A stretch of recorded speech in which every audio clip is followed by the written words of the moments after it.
Malaba on strike, final ball of the game, lofted in the air, down the ground. It's a good-looking shot. She's going to get 4. It isn't enough.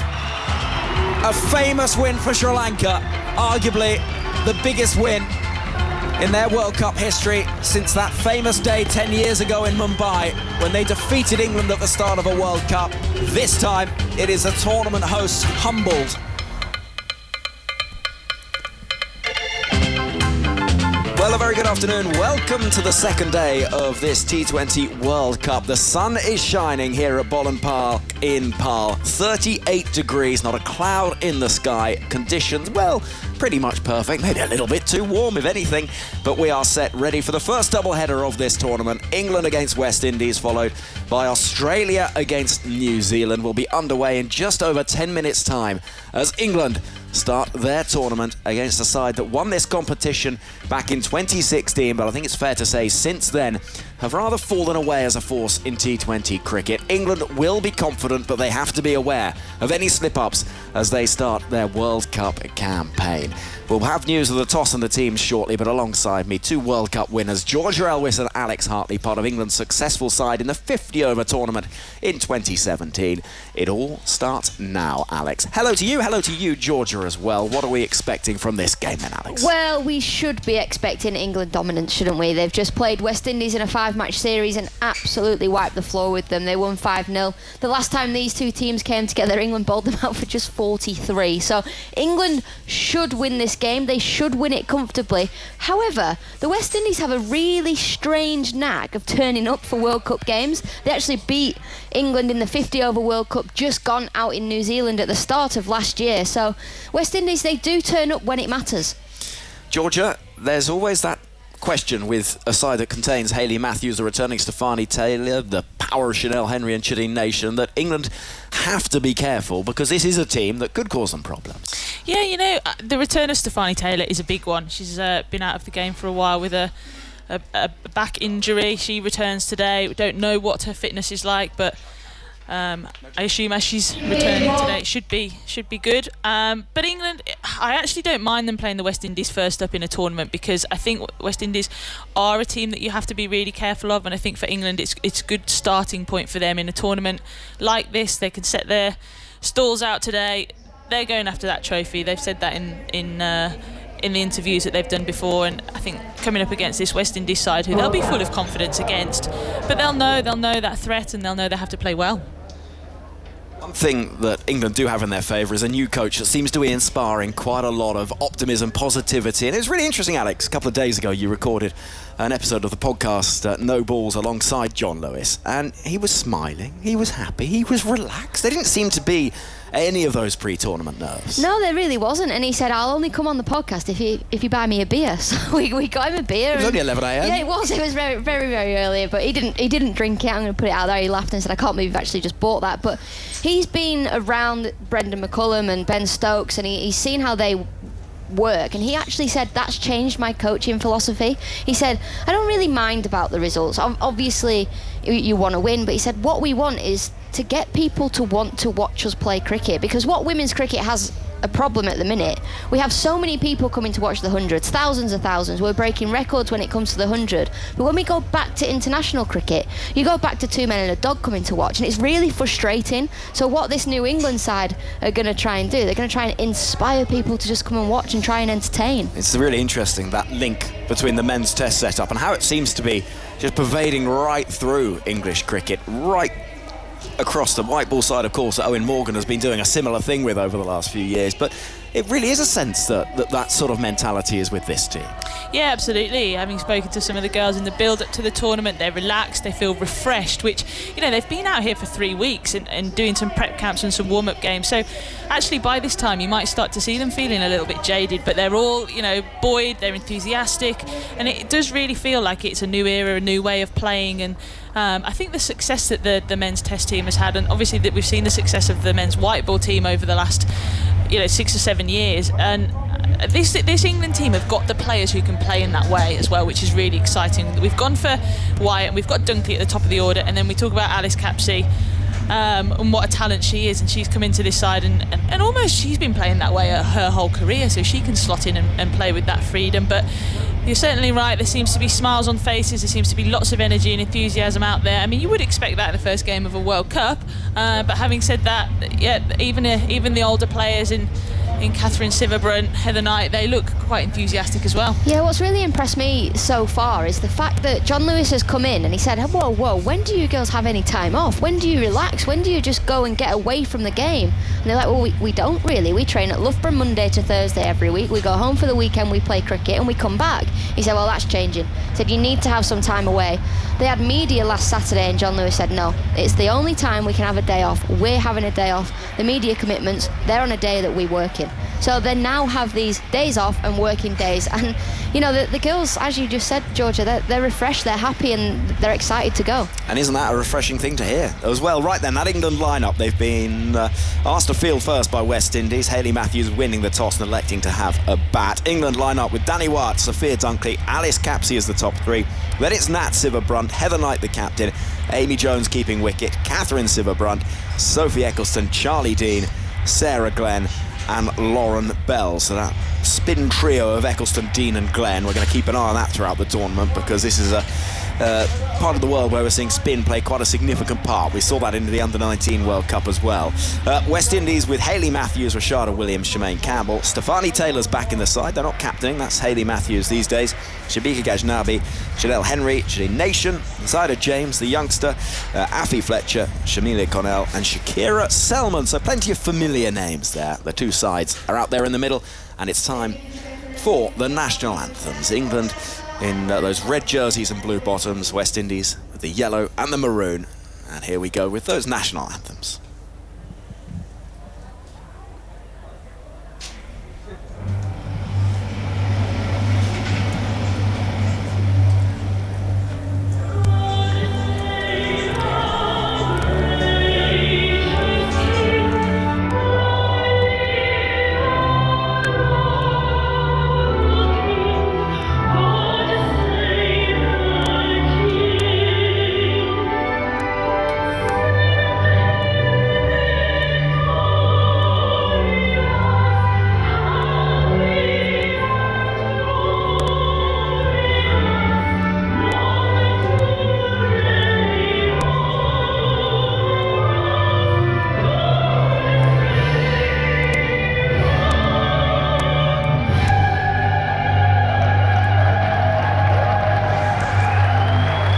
God save the king, belted out by the England players. And now time for a rally around the West Indies.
It's one of the very best, isn't it?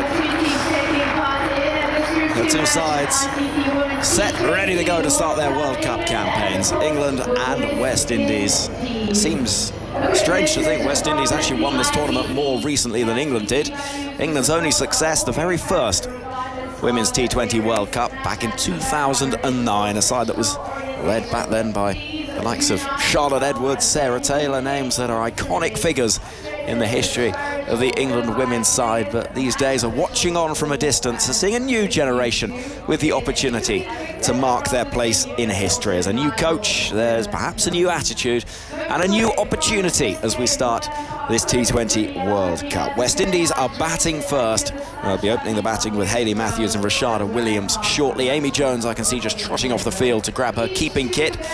And we're going to see, I would have thought, so it'll be Catherine Sciver-Brunt. First time she's bowled as Sciver-Brunt in a World Cup match. And she'll be getting ready to go, I would have thought, in the next few minutes. The mountains in the distance, the floodlights at the moment off. They'll be on later on today for that game between Australia and New Zealand. And the grass banks gently populating as we go through the day. There are little clusters of people underneath the shadows of the trees, which is what you'd expect pretty much. It is the sort of day where you are grateful for any shade and any opportunity to get out of that blistering heat, as we see this side's getting ready to come out in just a moment's time. Georgia Elwes is still alongside me. I'm about to make way for Daniel Norcross, but we're pretty much set, ready to go, Georgia, with England up against West Indies. Yes, I'm very excited. We're excited to see the girls get out there in their red strips and blue trousers. Last time I watched them live, they were in that all red of the Commonwealth Games. So out they go, taken to the field, and they're excited. I've spoken to them in the build-up to this competition and this day. They're all really excited and just ready to get out there. I think it's nice as a nation, once the tournament starts, to get out there quite quickly, isn't it? You don't want to watch too many games go before you. So South Africa played Sri Lanka last night, and then the next game, England out there against the West Indies. Do you know, the last time England played the West Indies, the T20, you may have talked about this already. West Indies batted first, they bowled out for 43. Yeah. 43 or 42? 43, yeah. And they lost with 87 balls to spare. Inside the power play, England chased that down. Yeah, right. It's quite a bold move, isn't it, to bat first? But I suppose part of it is it's incredibly hot here today. If you think back to those very hot days in England's summer when it was 40, 41 degrees, we had all the advice, you know, close all the windows, make sure you've got cold flannels everywhere and whatnot. Well, it's a tick under that. It's 38 degrees, 38, 39, so up into the low hundreds in Fahrenheit. So it will be hard work out there in the field. England would love to get some early breakthroughs. It wouldn't be quite such hard work if they could turn them over. But the West Indies are boosted by the return of Stefanie Taylor. They've got Hayley Matthews in their side as well. So now all the players will now be taking the knee. And with that second whistle, they rise. And what we have seen here is that it's not going to be Hayley Matthews and Charlotte Williams. It's going to be Hayley Matthews and Stefanie Taylor. And I, Georgia Elwes, I like that. That's a statement. The word intent is used a lot. That is a statement of intent. I'm also conscious that you're standing. Is that out of choice or lack of chair? No, out of choice. Look, I've got this one here if I do want. Okay. But we had a long car ride here, didn't we? So I'm choosing to stand for the I moment. love it. We got to see a lot of the countryside, didn't we? We got to see. There's a lot of countryside between Cape Town and Paarl, and we saw more of it than we were expecting to. A lot of wineries as well. Yeah, a lot of wine. Saw a lot of wineries. It was really quite tempting. We went past a lot of grapes. And thoughts drifted, but there's plenty of time for that.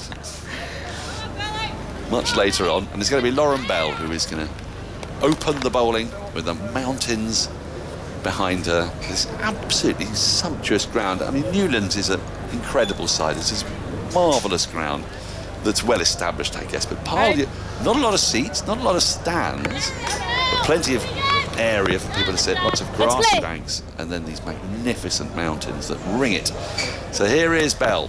First ball of England's World Cup is wide outside the off stump, but it's signalled wide. It's a tight call, but Hayley Matthews let it go. And that has got West Indies underway. I'll give you the field.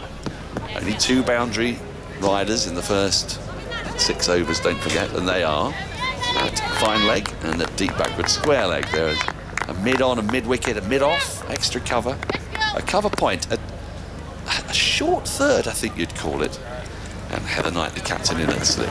Bell is in, and it's more like it's straighter. It's back of a length, turned into the onside, picked up at mid-wicket, and there's no run. You can hear the England players chirruping there.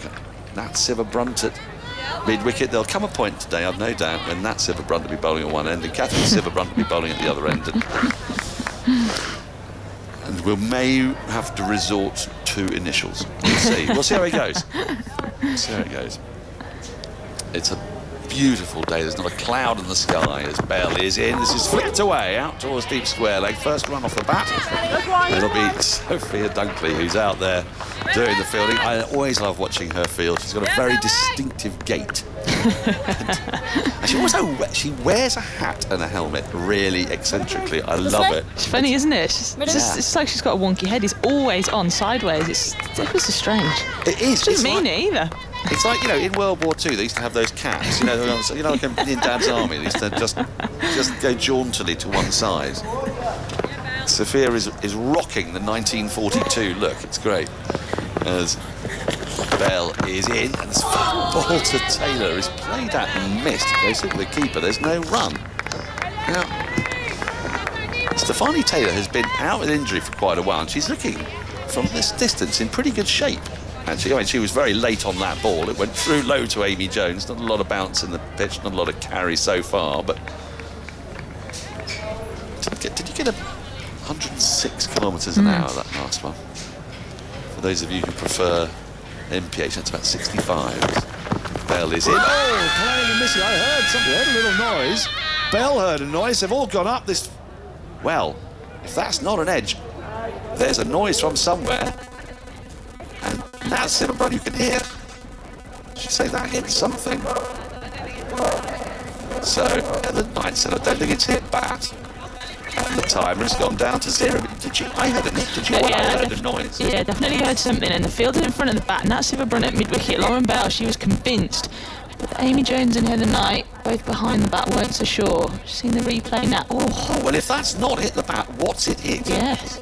Because that has gone between bat and pad, Again, slightly late on the shot. Taylor just trying to find her feet in this match. And, well, I'd like to see in sharply. That's going way down the leg side. I think that has hit the front pad in front of leg, and the ball started its trajectory some distance outside the off stump. It might even be umpire's call on impact on leg stump.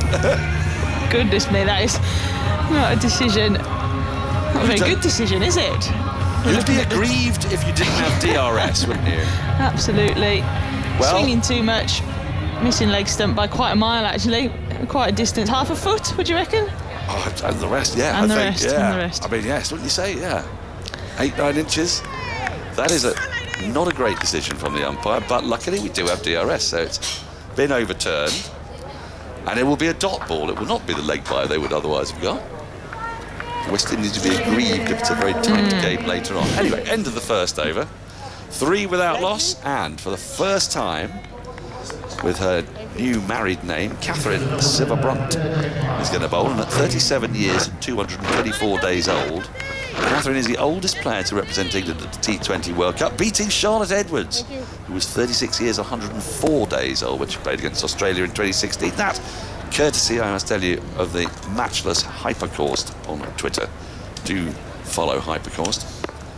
As Sciver-Brunt is in, first ball is driven up to mid-off. There will be no run. Alison Capsey back in the side. She broke a collarbone, didn't she? And it was quite a nasty one, wasn't it? Yeah, quite a nasty one, needing an operation. But youth these days, she's come back within about 6 weeks. They put her in one of those oxygen tents or something. Must have some sort of fantastic medical special facilities. Here's Sciver-Brunt in full. Pushed up towards mid-on. They're going to get a single for it as Eccleston tidies up, moving to her left. Sits straight back past the bowler. Matthews with that moves to 2. The score to 4 without loss. This is a truly marvellous, picturesque ground. It's in the sort of mould of almost of New Zealand grounds, university grounds, with the grass banks, the lack of seating, really. There's sort of one stand, which is a relatively rudimentary stand away to our right, but Everyone else is just expected to congregate on the grass banks, which is a lovely way to watch your cricket. On a day like today, it could get a little hot. It's Catherine Sivabrunt is in. Taylor pushes at one outside the off stump. She's been very tentative. I don't think ball has hit bat yet. That ball went through to the keeper. There's no run. Well, it may have done, but we still haven't seen a Snicko replay. Haven't. You need to get that, because it was definite noise, and there was a big gap between anything other than the bat and the ball. And there was quite a small gap between bat and ball. They were just seen on the replay as Brunt was swinging that ball past the outside edge. She's in again. Hits the pads. She likes that. She often does, but this time the appeal is in vain. The ball going out into the onside. Wait to see the umpire's signal. There is about to be one. It's taking a while. She's waiting for DRS to go down, but Sivabrunt and Knight are no longer interested, so leg by is signalled 5 without loss in the second over. Another terrible appeal. Well, Catherine is known for her enthusiasm. optimism. Optimism, that's the word. Yeah, very much so. She's in once more. This is cut away down towards deep third. There is a fielder down there. Lauren Bell, they pick up just a single. Matthews going along pretty comfortably, 3 off 5. Taylor, as I say, yet to get bat on ball. She's looking scratchy, as you might expect her to be after some time out. Take her a bit of time to find her feet, but it's noticeable those feet really aren't moving. Anything outside the off stump is just being wafted at the minute.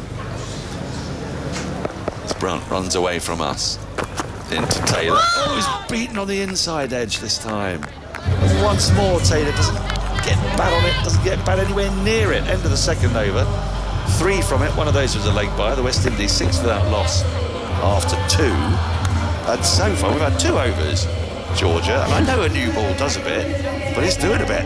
Yeah, it is. It's brilliant skill from Catherine Sivabrunt there. I wonder if that was just a little cutter. She's just indicated to her wife, Nat Sivabrunt, that she'd rolled her fingers over it. And we've seen a little bit of uneven bounce, haven't we, from Lauren Bell the previous over, and then that one seemed to keep a little bit low as well. But yeah, it does certainly look like Stefani Taylor has spent quite a while out of the game. It's taken her a little bit longer than she would like to get used to conditions of international cricket again. And when she's got Catherine Sivabrunt bowling at one end and Lauren Bell at the other, it's not a particularly easy task.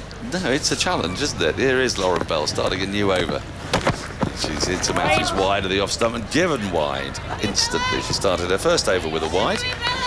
That ball about 66 miles an hour. It's almost a 7 without loss. For a tall bowler, Lauren Bell, she'll predominantly swing the ball in. Catherine Brunt will predominantly move the ball away, although she does have variations, of course. And then England are packed with bowling options there. In stark contrast to South Africa yesterday. Come on to that in a moment as Bell runs in towards us. That's wide of the off stump, giving us a wide again. Too far outside the off stump. Ball just not coming back in for Bell. 8 without loss. So yesterday we saw South Africa had 5 bowlers. Well, this England side potentially has 8. Well, if actually you look at the history of their careers, Danny Wyatt in there as well, and she doesn't really bowl anymore. But you've got Knight, Capsey, 10, all 10. 10. You go for I all reckon 10, yeah. Dunkley bowled in the recent Dunkley. series. Absolutely. Bell in, that's shorter, and is jabbed into the offside square of the wicket.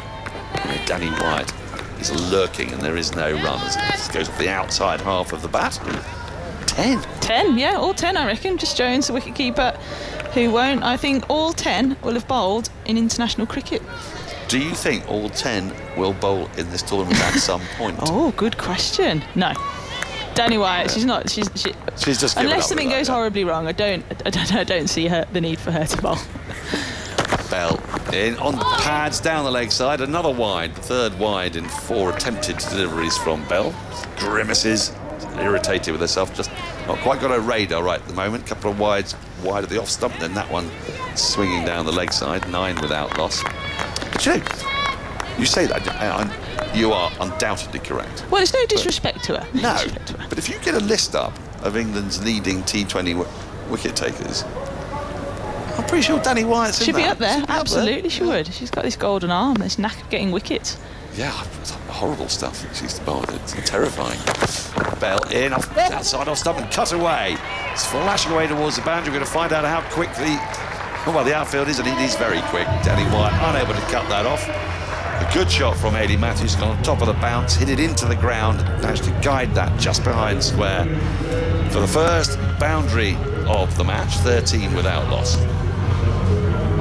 Yeah, beautiful shot there. Hayley Matthews. Lauren Bell just not got a line right this over, has she? She's hanging it outside on the offside and it's not swinging, and then she bowls it too straight, and it is that typical conundrum for an in-swing bowler. But what do you do about that? Go wide of the crease or the opposite, in fact? I don't know. Yeah, I think she just has to adjust to the line that she wants to do to bowl and hone in on that. Here she comes again into Matthews, who drives elegantly through the covers. That is a lovely shot all along the ground. It's being pursued eagerly, but I fancy in vain as the ball plops onto the boundary sponge. Out through extra cover, getting between the cover point and the extra cover. I'm just seeing Danny Wyatt's figures here. 46 wickets in T20 internationals. That's not shabby. It's not bad, is it? Economy No. 5.65. And an average of 15.5. Right, get her That's on. probably better than Sophie Eccleston. Get her on. In fairness, I think she took a lot of those wickets in the late 2000s and early 2010s when cricket was a bit different. Yes, it's come a long way since then. It's one of the more remarkable aspects of some of these players' careers is Bell is into Matthews, comes forward in defence and pushes the short extra cover. There's no run. When you think that just, you know, the games of cricket that Catherine Brunt and Danny Wyatt grew up playing, and now the batters that they're bowling at, the bowlers that they're facing, how different that is, how you have to adapt over that time. Yeah, it's remarkable that they've been able to, and to Catherine Brunt saw she was bowling at 68 miles an hour still. Bell in, this is on driven, up towards mid-on, they've gone through for the single, shy at the stumps, misses, it would have been tight had it hit. But Matthews is home, picks up the single. She moves to 12, West Indies 18 without loss. It's quite hard to work out how many runs come off this, so there's been so many wides, but I think it's 12. Yeah, 12. Oh, it's actually written down for us. On our fruit machine. I'm so unused to having the delights of fruit machine. So ordinarily on Test Match Special, we have the human fruit machine that is Andy Zaltzman. But now we've replaced him. This is automation. Sorry, Andy, if you're listening. Bell is in to Stefani Taylor. Slip still in place. Last ball of the over, and again, she's so late on that shot. Aiming to cut the ball down to deep third, misses it, goes underneath the bat through to the keeper. And by my reckoning, Stefani Taylor has faced 8 balls and hasn't got bat on any of them. And Hayley Matthews has got 12 off 10. The West Indies 18 without loss after 3.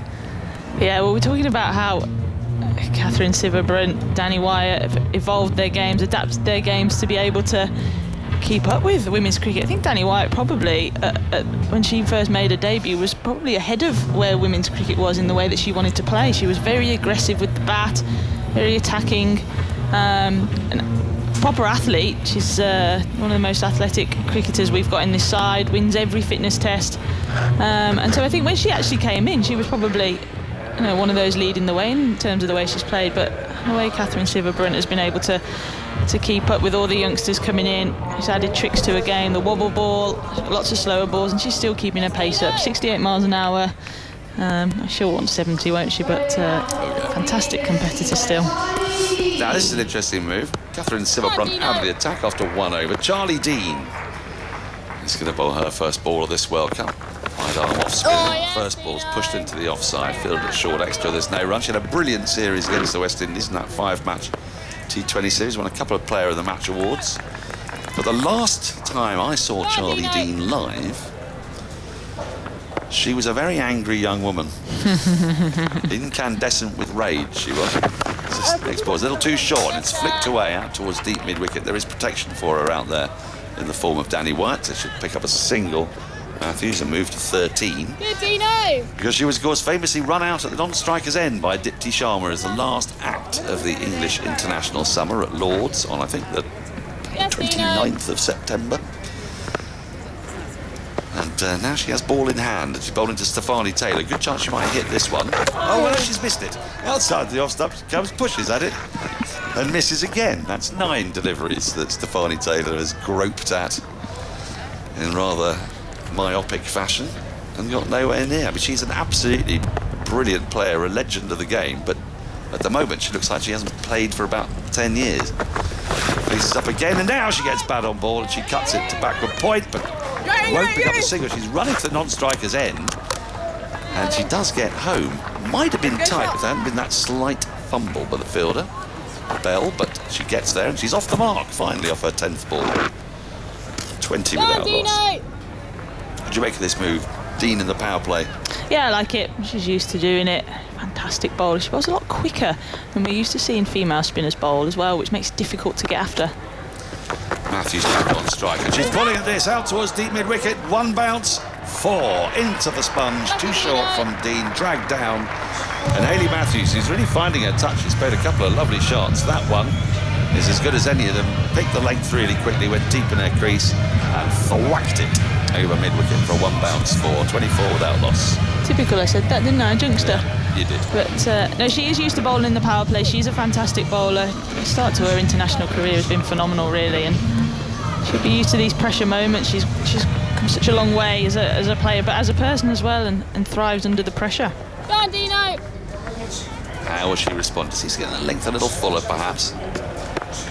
She's in now, 3 or 4 paces. So there's a little scurries on. Hayley Matthews, who can only jab it out into the offsides. Picked up by Jones, running round from behind the stumps. End of the over, 6 from it. West Indies are going at 6 and over. They're 24 without loss after 4. 2 overs remain in the power play. So, who does this feel like? Does this feel like a Nat Sciver-Brunt moment? I think this is a Sophie Eccleston moment. 2 spinners in the power play. 2 spinners in the power play. Don't mind it. Both of them are, as you say, they're a little bit quicker, aren't they? Than, say, for example, the spin we saw from Sri Lanka yesterday, which was very much sort of between 45 and 49 miles an hour. They're up into the 50s, aren't they, I guess? Yeah, absolutely. And it's natural. It's their natural pace. See Sophie Eccleston, her point of difference is her height, isn't it, and the bounce that she gets from that, and just her consistency. She's best #1 T20 bowler in the world, and she's been there for a while now, and she is there for a reason. She's got these bright pink spikes on, these bright pink sunglasses on. She's a character, isn't she? She is. And a passionate Everton fan. Yeah, Henry of course, Moran. yes. Asked her how she felt about Everton's shock win against Arsenal last week, and she was delighted, let's put it that way. Buzzing, was she? Buzzing, yeah. I mean, I know what it's like to support football teams that don't do well. So when you do beat an Arsenal, it's quite a nice feeling. Her first delivery is a bit too short, and it's cut to backward point, but can't beat the field. It caps it, there's no run. So Taylor on strike, 1 off 11. Very unconvincing so far, and this is quite the challenge for her. We've got 4 in the ring on the offside, 3 on the leg side, a deep mid-wicket and a deep cover. She goes back into a crease and prods the ball to short third, shy at the stumps at the non-striker's end. Misses, but they get through for the single. It's interesting, they're throwing at Taylor's end, aren't they? They sense a lack of fitness. Yeah, a bit lethargic as well. Like you said, she's not moving her feet very well, but that's going through her running between the wickets as well. It's Matthews who's calling those quick singles through. Yeah, well, in theory, she was going to the danger end, but I think Taylor's end is going to be the danger end as Eccleston is in, and that's carved away through backward points. It gets between the 2 fielders at just at backward point and short third and runs away to the boundary for 4. A fine shot from Matthews, who's, as much as anything else, she's finding the gaps in the field. When the field is up, it's not the easiest thing. She moves to 21, her 4th boundary, and the West Indies 29 without loss. Well, it's very much 2 players at different stages, isn't it? And they've been playing international cricket, franchise cricket for the last 18 months, and one who hasn't. Very much so. Yes, it's to slightly mangle Graham Gooch's next to big appeal, it's a sweep. Was there a thick inside edge on that? I think there was. I heard 2 noises. She went for the sweep, Matthews. She didn't connect, or she did. She connected just with the under edge, thudded into pad. There was a stifled appeal. But yes, at the moment, it's a little bit like watching Graham Gooch at one end and Monty Panesar at the other with the bat. Which, I mean, it sounds a bit harsh on Stefani Taylor, who's one of the greats of the game, but Absolutely. she's just not at the races at the moment. Eccleston into Matthews, who chops the ball to backward point. It's well fielded, diving stop, prevents a run. Had that gone past, it would have been 4 all the way, because we're seeing that there's a fair bit of pace in this outfield. Just seeing the replay of the previous appeal, I don't know if there was bat, but it was turning away from off stump. So there's something there for the spinner. The next ball is down the leg side. Matthews misses a sweep. Cannons off Amy Jones, rolls out to the onside. There's no run. So it's a fair bit there. Nice turn, very nice. She's not normally a big turn on the ball, just turns it enough. Eccleston, she's in once more, flighted, driven into the offside and through the offside, now to the boundary for 4, 2 full. But again, Matthews' placement absolutely impeccable. There are 5 in the ring on that offside. She's managed to find the gap. She's gone to 25, end of an over that cost 10 runs in the end. Taylor has 2 from 12, Matthews 25 from 18. And the West Indies, well, we thought England had the wood over them, but after 5 overs, having elected to bat on winning the toss, they're 34 without loss. More from Georgia Elwys, and then jauntily wearing a baseball cap back to front, looking like a naughty teenager. It's Henry Murray. Well, it's been quite untidy, really, from England, this power play. 7 extras already in just the 5 overs, and Sophie Eccleston bowled wide on her last ball to re-bowl it and get sent for 4. Not the best start, really, from England.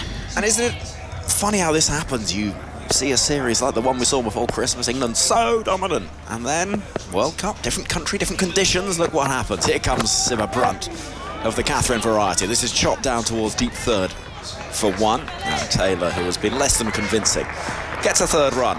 West Indies 35 without loss.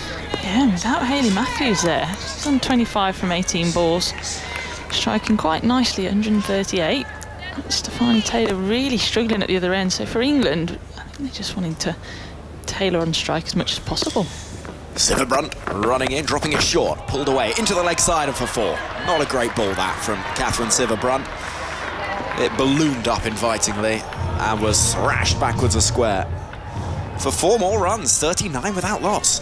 There's not a huge amount of pace in this wicket, is there? We've seen turn from Sophie Eccleston, who actually isn't a huge turner of the ball normally, and she's bringing her pace right down to try and get that ball to turn, and then Catherine Siva Brunt goes for the bounce and really doesn't get above Hayley Matthews' waist and dispatched. In comes Siva Brunt again, rushing in outside the off stump this time, pushed away nicely, elegantly. Could be 4 more, it will be. The chase from Lauren Bell from deep third is in vain, and Matthews is playing some knock here, back-to-back boundaries, and this is pushed away through backward point for 4 more. Yeah, it was a lovely shot. Just used the pace of it, like you said, and raced away. This outfield is so quick, and I think Lauren Bell down there at deep third could do, even though Catherine Brunt's given him a bit of a death stare now. But we're used to that, aren't we? We're used to her aggression in an England shirt. I think that ship might have sailed in terms of that leaving her game. She said it's her last ICC tournament. As Sophie Eccleston is pushed back towards long on in the bright red boots. Siva Brunt. It is 9 from the over already. West Indies 43 without loss, midway through the 6th. It's Matthews on strike. That's a better delivery on 9. And pushed into the offside, where there will be no run. Just a reminder that West Indies at 43 without loss. The last time they faced England in that 5th T20 in Barbados just before Christmas, they were 43 all out. Yes, not their best showing, that one, was it? But I say they always seem to turn up at World Cups. Something about them. Siva Brunt bowls a delivery which tails in towards the right-handed Matthews, gets in a little bit of a tangle, and the ball gets somewhere jammed between bat and pad, and there's half an appeal, but I don't see anything doing. Pace taken right off it by the wily England bowler. I say wily, that half-tracker early in the over. She's seen it's not a quick pitch. She just can't help being insistent on laying down her authority. Absolutely. I mean, maybe if she'd bowled that at Newlands. We saw Newlands have quite a bit of pace last night, didn't we? But, yeah. But not here at Pal, unfortunately. No. In comes Siva Brunt edged through a vacant third and down to the boundary for 4 more. Siva Brunt with hands on head, and an over that yields 13 runs comes to an end. A shake of the head, a smile, but it's West Indies whose smiles are a little more genuine. 6 overs gone, they're 47 without loss, and England, if not in a spot of bother, will be feeling a little wary here because West Indies have got off to an absolute flyer. Tournament opener for both of these sides. And West Indies, having won the toss, elected to bat first, are in a very healthy position indeed. Alex Hartley for the first time today. Hello. Now, Hello. I don't know how many times I've been on commentary and done this job, but I still don't know when I'm supposed to come on air, and I think I'm coming over early. No, you haven't. Oh, have I not? No, because it's the start of the 7th over, and this is the start. 6.1 should be on, and this will be 6.1. Yeah, because it's, the 7th is starting now. So actually, we are in the 2024th year of Oh, the don't millennium. confuse me. Don't go there. What? Well, what a start for the West Indies. I know.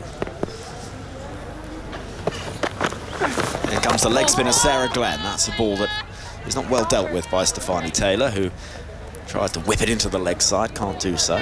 Sarah Glenn, who said her sporting hero was Derbyshire's Wayne Madsen, which I really liked. Yeah, incredible. Glenn in, bowling to Taylor. Big appeal for LBW. Yeah, given. Had to be. Taylor's tortuous stay at the crease comes to an end. She survived one LBW shout given out. Is she going to go upstairs again? I think she is. She stands there and now begins turning around. Is that to head back to her crease or back to the dugout? I don't know, but... Oh, she's gone for it. Very she has, last second. right at the last minute. The I think reaction, that's out. Yeah, the reaction tells me it's out. Now, Sarah Glenn bowls skiddy leg spinners, so Stefani Taylor's gone back deep in a crease looking to hit the ball into the leg side. It's hit her on the knee roll. I mean, this is clipping leg stump, I think. But they've got 2 reviews in this World Cup, not 1, so might as well go for it, I suppose. Claire Polisak was quick to raise the finger. It looked out to me, I must say. Here we go. Here's the first front on replay. It pitches roundabout in line. It is hitting... I would say... Well, she's deep in the crease. I would say it's going to hit the leg stump around about 3/4 the way up. Yeah, I think that's out. And Sarah Glenn has been fantastic for England. She's changed her action. She's started spinning the ball. And in the warm-up games they've played, she's taken wicket after wicket after wicket. It's an extraordinary shot that from Taylor. She's almost playing French cricket. It's an awful shot. Legs akimbo, looking to whip it into the leg side. Impact in line. Wickets hitting. That is a stinking review, and it's not much better shot, I'm afraid. It's a painful innings as well. Wasn't it? And she heads off the field, the former captain, having been dismissed 3 from 15, which, with a strike rate, therefore, of 20, is not ideal. No, it was a batter out of form, wasn't it? That, and gone deep in her crease. And looking to pull the ball, but as she's gone to pull the ball, she's taken 1 foot off the ground, and she's just her head's not in the right position. She's falling over. Quite a painful innings there from Stefani Taylor, and luckily for her, Matthews is absolutely flying. Yeah, Matthews has looked in fabulous touch at the other end on 37 from 31 balls. Shemaine Campbell comes to the middle. Good player, can hit the ball a long way.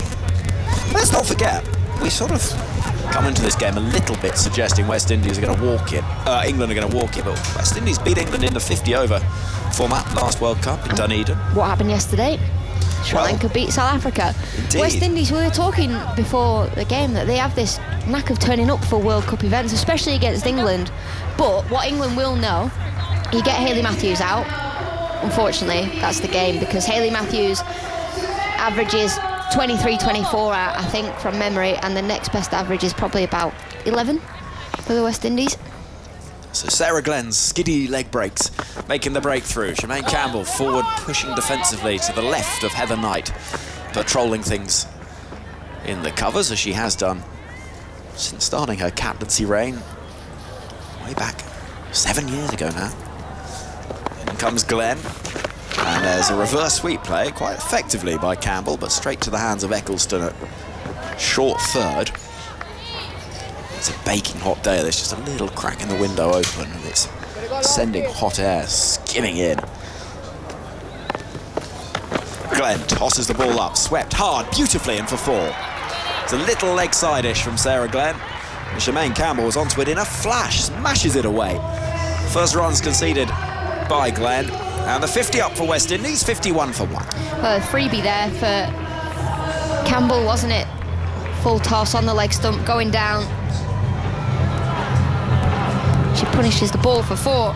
Now just getting up these averages that I was just talking about and the difference between the players. Glenn. Ball into Campbell, defends crabbily. And that is the end of the over. So a successful one for England, 4 from it, and the wicket. 7 overs gone. West Indies 51 for 1. Don't forget, in-play highlights available to watch during this match and across the tournament. Live text page commentary on the BBC Sport website and app. You look at me every time I get a word wrong. I said the live text page, and you looked at me with such glee. I'm like, ooh, yay, someone else does it. Go on. In the last year, the West Indies, Hayley Matthews, top run scorer, 350 runs, an average of just over 25. The next best is Williams with 125 runs and an average of 9. Well, that is quite telling.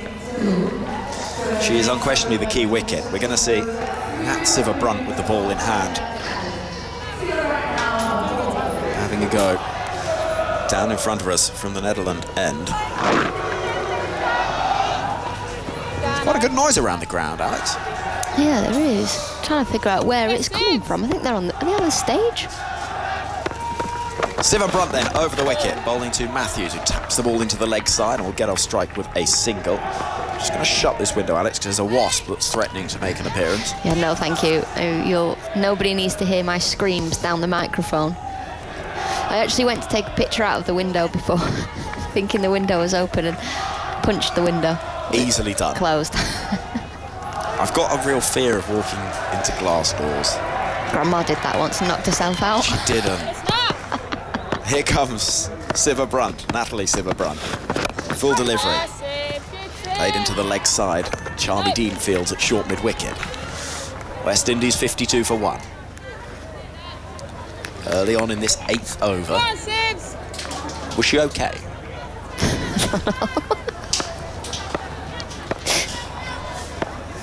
Nat Siver-Brunt running in, bowling a short, quite quick delivery, which is mistimed on the pull into the leg side. They'll push hard for the second run. There shouldn't have been 2 there, I don't think. And as Jones whips the bails off, there's a few accusing looks towards Sarah Glenn, who was a little slow setting off from fine leg, if you're asking me. Yeah, she's not the quickest of athletes, Sarah Glenn.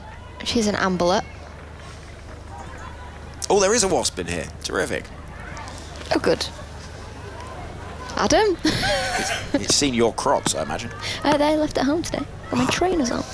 In comes Nat Siver-Brunt. Full delivery. Work down fine. And there's more work for Sarah Glenn to do. She runs around to her right, slides and picks up nicely. 55 for 1. 5 from the over so far. Siver not quite getting her line right, although England not happy with Sarah Glenn for the previous ball that, you know, they ran 2 for. It's actually Siver who's just angling the ball down the leg side. In comes Siver-Brunt. Bowling. Oh, a short ball which has beaten everything. I think it might have hit some part of Amy Jones as it goes on through down towards fine leg. They'll run through for 2 more. And be probably signalled as byes because I don't think it hit anything as Shemaine Campbell. And it is 2 byes, 58 for 1. It was well bowled from Siver-Brunt, that one. And Amy Jones normally really good at picking those and stopping them, but it just got the fingertips of Amy Jones's wicket-keeping gloves. And a half-decent throw from Sarah Glenn, and Campbell could have been in trouble. She's been busy down there at fine leg, has Glenn. She'll be puffing now, it's warm out there. Yeah. Siver-Brunt bowls a full delivery towards the mid-wicket. The ball's played, and Charlie Dean with a really good piece of fielding there, athletically to her left. End of the over. 7 from it, 58 for 1. If they keep going at the current rate, West Indies will get to 145, which would be a decent total. It's going to take some chasing. They could do that. Yeah, I went out to have a look at the pitch earlier, and I was speaking to Mignon de Pria. said, give me your best pitch report. I said, I know you're on pitch report duty today, so you give me your best pitch report. She thinks it's going to be a little bit slower and lower than yesterday.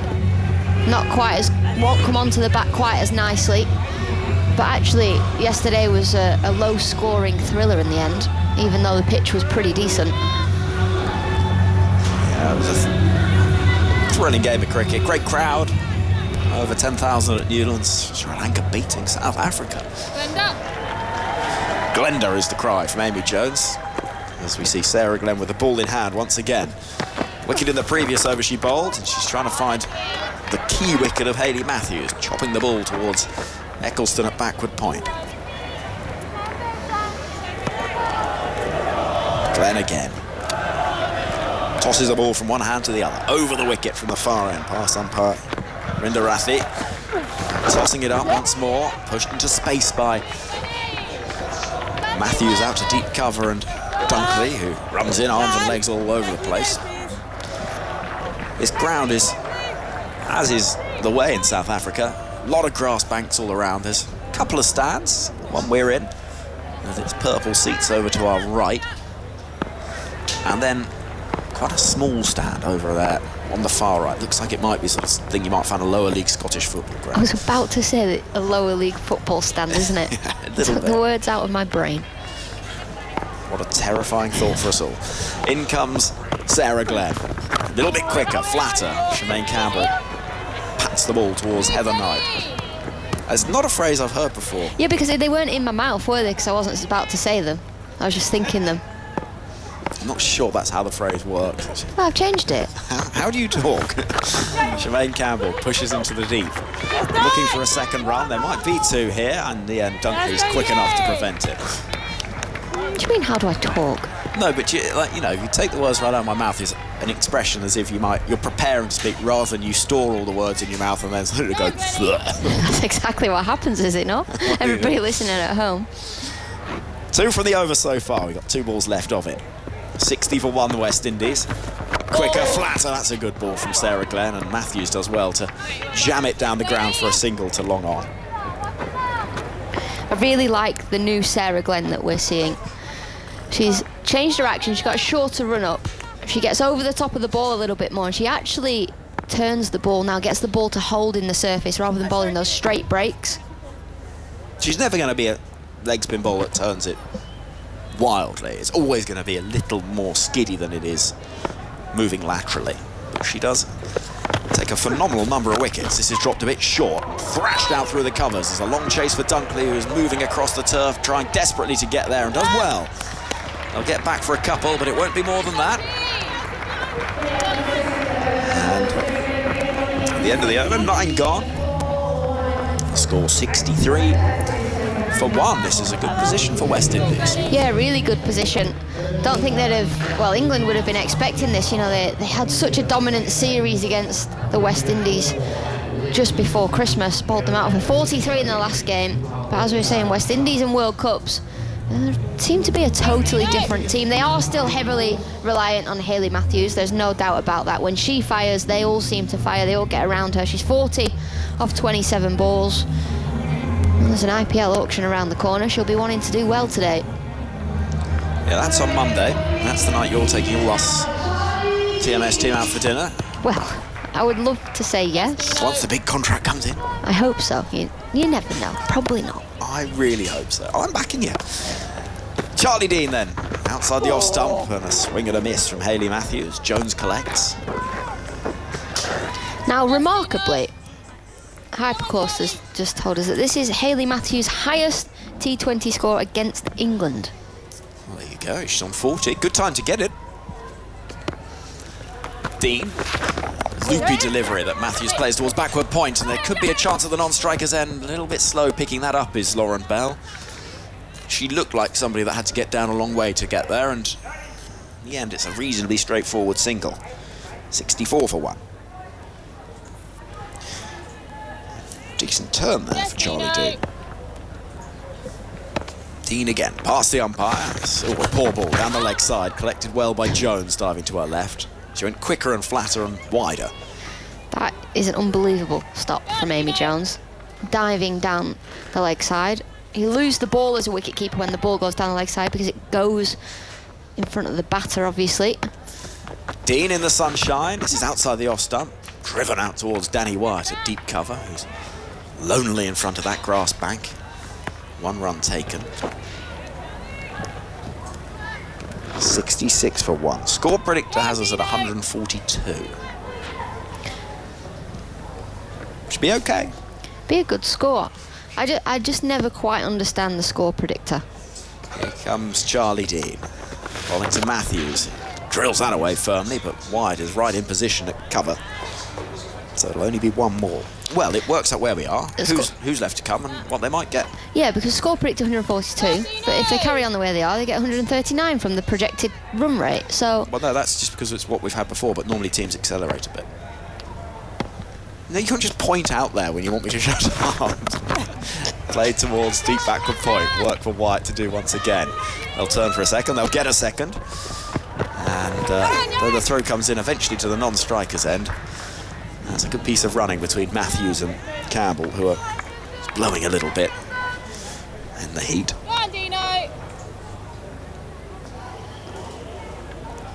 69 for 1. Here comes Charlie Dean. Good delivery, which turns quite sharply towards the right-handed Shemaine Campbell. Now there we go, drinks will be taken at the 10 over mark, much needed, I imagine, for all parties. And you'd have to say, first half of this innings has been the West Indies. Hayley Matthews leading the charge, 42 from 30 balls. Carroll's got 14 from 15, the 1 wicket to fall of Stefani Taylor, who went 3 from 15, which I think it's fair to say was not exactly the return that she was looking for. Back in the side, the 1 wicket taker, Sarah Glenn.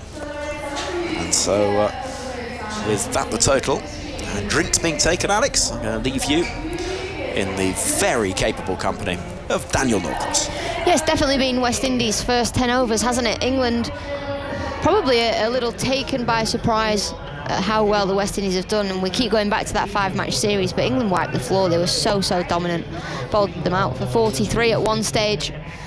But the 10 over mark here, West Indies 69 for 1. Hayley Matthews has 42 of those, so they are reliant on her, heavily reliant on her. But what this gives England now, the drinks break after 10 overs, a good opportunity to get together as a team, to talk about what's happening. Is the ball turning?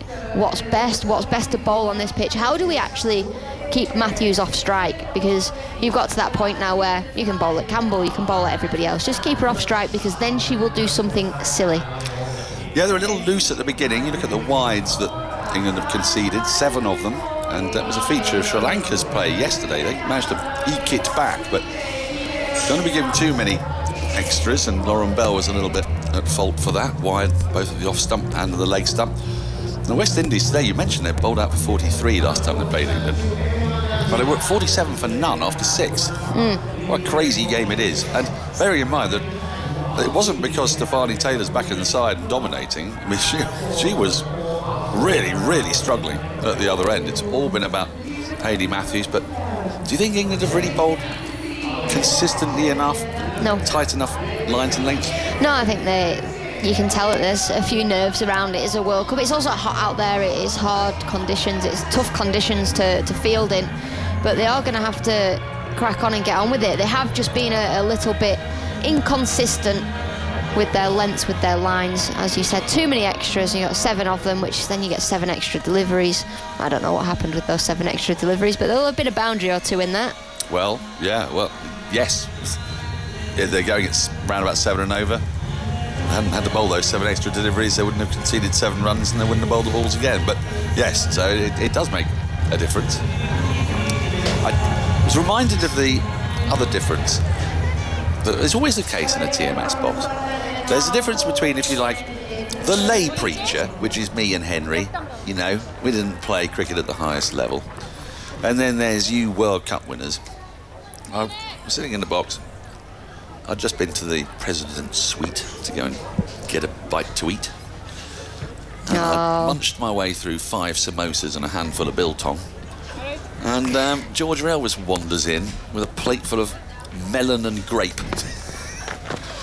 Eccleston starts a new over. His first one after the drinks break. First ball is cut to backward point where Glenn does the fielding. There's no run. Would it make you feel better when I go get my plate of food and I 100% have some samosas? It really would, but you won't be able to get any meat ones left because I ate the last 5. Never mind. Literally 5.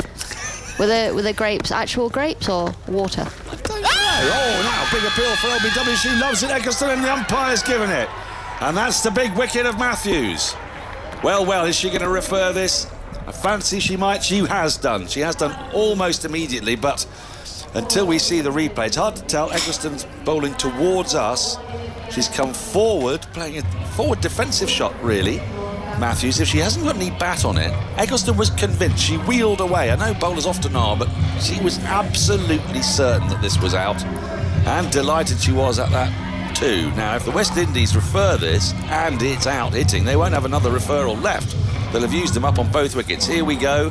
Oh, that's out, isn't it? That is out. That's as out can be. That is it. Hayley Matthews taking a leg stump guard, and she's come forward. There is no bat involved. It's hit her on the knee roll in front of middle and off stump. Probably going on to hit leg stump there from Sophie Eccleston. Matthews just looking to defend the ball. She's been beaten by the pace of Eccleston there, with the ball just skidding on. Well, we're waiting to see Hawkeye on that. They will have a look at Ultra Edge. Oh, no, maybe they won't. Well, they're about to show the Sarah Glenn delivery. Yes, I'm confused now. Well, this is a bit of an issue. They did show us a replay of the previous ball a moment ago, but then they've loaded up the wrong wicket, which is causing some mirth among the England players who are waiting to see on the big screen what's actually happening. We've got a while to go here, but I would say the naked eye tells you that's out. And I think more importantly, as importantly, I think that's hitting. So I don't think the West Indies have got any more referrals, and ordinarily this wouldn't be crucial. Here we go. Impact in line, pitching in line, wickets very much hitting, middle and leg about 4 inches from the top. And the West Indies have lost both reviews and they've lost both openers, and crucially they've lost Hayley Matthews, who was looking in sparkling form. You said she was a big wicket. You said there's not an awful lot left after that. Well, we're about to find out, because in the first over after the drinks break, England have made that breakthrough. And when you have an umpire who's quite trigger happy, which you do have at one end, I think we're going to be getting quite a lot of appealing from the far end. Do you think that's fair to say? I think we will indeed, but that one... That's out. That was out from Sophie Eccleston. If there's anybody in this team you can rely on to break key partnerships, it is Sophie Eccleston, the best bowler in the world. She's been up there for a long time now. Hayley Matthews, such a key player for the West Indies, and once she's out, and what we've seen in the past and the West Indies form, you very much fear they're gonna struggle from here on out. Do you feel, that Matthews would be a bit cheesed off with herself for the shot she's played? Because when you get out in a T20 international and the score 69 for 1 and you're going well on 42, and you're out to a forward defensive prod that you just don't get anything on. But what she'll be thinking is, that's the best bowler in the world, I can see her out and attack everybody else. So she's come forward, a delivery that has actually just held in the surface ever so slightly and just straightened. She's played the wrong line of it, did Hayley Matthews. Shabika Ghaznavi is the new bat, and she comes in with an average of 9.19 at number 4, which gives you a little bit of an idea of how the West Indies form has been of late. She's facing up to Eccleston. Her first ball's tossed up and it's defended uncertainly into the offside. Heather Knight picks up at short extra, and there's no run. We're just taking another look at the wicket, and it's not that it's turned, it's just not gone quite on with the arm. As the next ball is cut to backward point, there is a fielder, Sophia Dunkley, who's running in from the deep cover boundary. We'll tidy up, one more to the total. Ghaznavi is off strike, 70 for 2. As my coach always tells me, it only needs to do enough, Alex, and that's exactly what that ball did. It just straightened off the pitch and did enough. Wicket taking delivery is a little slower, not 76 kilometres an hour, so under 50 miles an hour. She's in once more, it's a little flatter, and that's defended from the crease by Campbell, and there's no run. Is that partly what they might have been talking about? Maybe at the break, let the ball do a bit of work, maybe take a bit of pace off. Well, the quicker deliveries have actually turned more from Eccleston. And she is again, big sweep. How is that missed? Miss. taken by Amy Jones, and that completes a marvellous over of the wicket, the big wicket of Matthews, and just the one run. And the West Indies, who've started so brightly in this match, are now 70 for 2, and this is where they're going to be asked some serious questions. We have before us, Alex, some projected scores, and I would say that some of them are in the realms of fantasy. Yes, anything above, I want to say 140 now, probably not the one. That ball there from Eccleston, 81 kilometres an hour, the quickest of the lot, turned, bounced and missed the stumps, went over the stumps. So just the quicker Eccleston is bowling, the more the ball is turning, but that doesn't mean to say it's the same for everybody. Each spinner's completely different. Well, Charlie Dean's going to resume. The first 2 overs have gone for 12 runs. Heather Knight spreading out the overs today. 6 bowlers used so far. First ball tossed up, nudged into the onside. My goodness, Narby, she's going to get a single. They're coming back for the second. Throw comes in. This could be tight. Oh, that is tight. With a big dive. And upstairs goes the square leg umpire. It felt a bit of a discerning dive. Ghaznavi, on the other hand, has shaken her head and said, I'm fine. The England fielders, I don't know how much they believe in it. Well, they're all coming together, therefore I think they believe this is out. Otherwise, normally you quite often see them just disperse back to their original positions. My naked eye gave it out, but my naked eye is very unreliable, and it was at the other end. Well, funnily enough, they're not naked because you have got your glasses on. True that. Yes, yes. Here we go, seeing the replay, and oh yes, the zing bells have lit up, and the bat is short. It's in the air and short. The dive went in, but the dive doesn't happen until Amy Jones has broken the stumps and the zing bells have lit. And that is another wicket. Ghaznavi's not lasted long, run out for 2 in the end. She'll pick up the single, and she was coming back for the second, and score 71 for 3, and this is the big fear for the West Indies. It is, and this is exactly what we talk about, isn't it? They're so heavily reliant on Hayley Matthews to get runs. This is where you fear that England could bowl them out before West Indies reach 100, because they have got the capability of just collapsing, not building those partnerships, not being confident between the wickets, not being confident to attack certain bowlers. England have got a world-class bowling attack. Was it the wrong fielder to take that on? You know, we saw Sarah Glenn to give away a 2 earlier on because she's not as nimble in the field, but that was Alice Capsey, and she came hurtling in. She fields with the sort of intensity of Johnny Bairstow, do you know what I mean? She chases after it with a furious rage. Yeah, I do know what you mean. Her and Dunkley out there and Wyatt on the offside, all of 3 of them cover so much ground. I mean, that's what you want. You want your quicker and your best fielders out in the deep on the leg side. And the throw was good. It was on the bounce. It was right next to the stumps. Amy Jones just had to collect and just nudge onto the stumps. She had very little to do except take the ball, which she did. And that's the 3rd wicket down. Chanel Henry is a new batter, with the West Indies just teetering here. 71 for 3. The field, backward point, short extra cover, mid-off, long on is back, deep mid-wicket is out, deep backward square is out, and deep extra cover.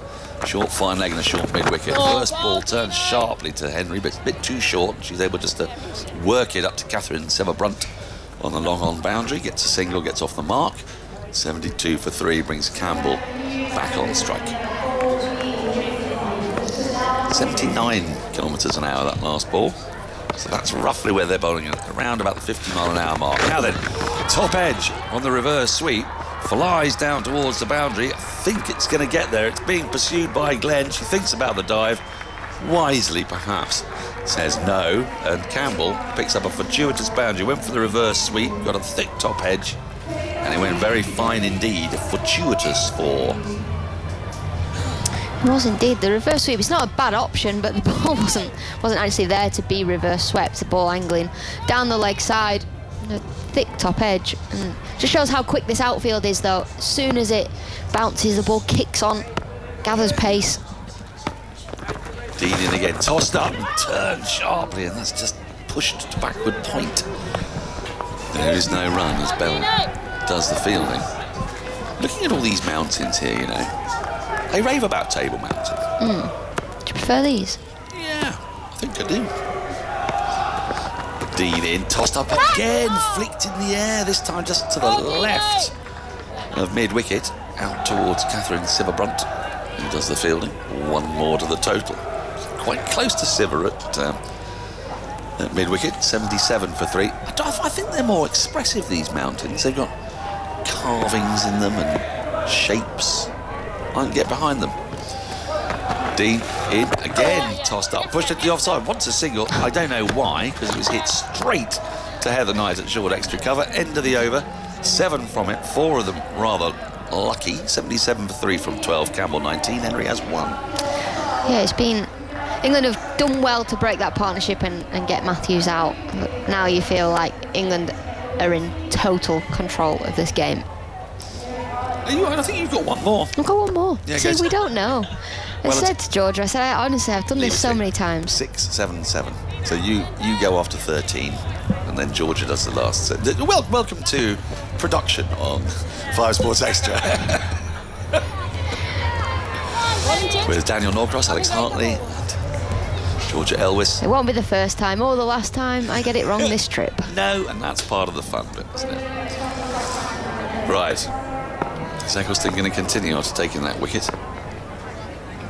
Glenn. It is not, it's Glenn from a distance. And she punches first ball as Campbell off the back foot out into the covers for a single. Interesting. So Eccleston's just taken a wicket. Go back to Glenn.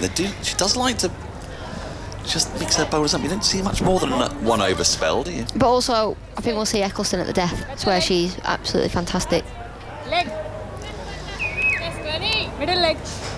So what have we got here for Glenn? A leg spin, a deep backward square. A deep square rather than a deep mid-wicket, or just in front of square, you might say. Deep cover. Next ball a bit short, punched off the back foot up to the wide mid-off. Shy at the stumps, misses, expertly backed up. Yeah. 1 more to the total, 79 for 3. We've got a particularly persistent and unpleasant insect that has taken a liking to somebody in this room. It's probably me. It won't be me. I give off very unfriendly vibes. This is a cut, missed through to the keeper, and there's no run. I lack fragrance. The fragrance that I do have is fairly acrid. You've now got Adam looking for said. No, he doesn't have, I don't think he has to worry. It was hovering around here as his next ball has worked, but without timing by Campbell. Back to the bowler, there's no run. It's sort of, it's trying to find the gap to the far left, and it keeps on getting close to it, and then it comes back and then stares at it as rather malevolently. Tossed up, full toss, hit with no timing, back down the ground. It'll be picked up at straight long on. 1 more to the total. That was not a great bit of cricket. Glenn going for a flighted delivery, got a bit too much flight on it, and rather surprised Campbell.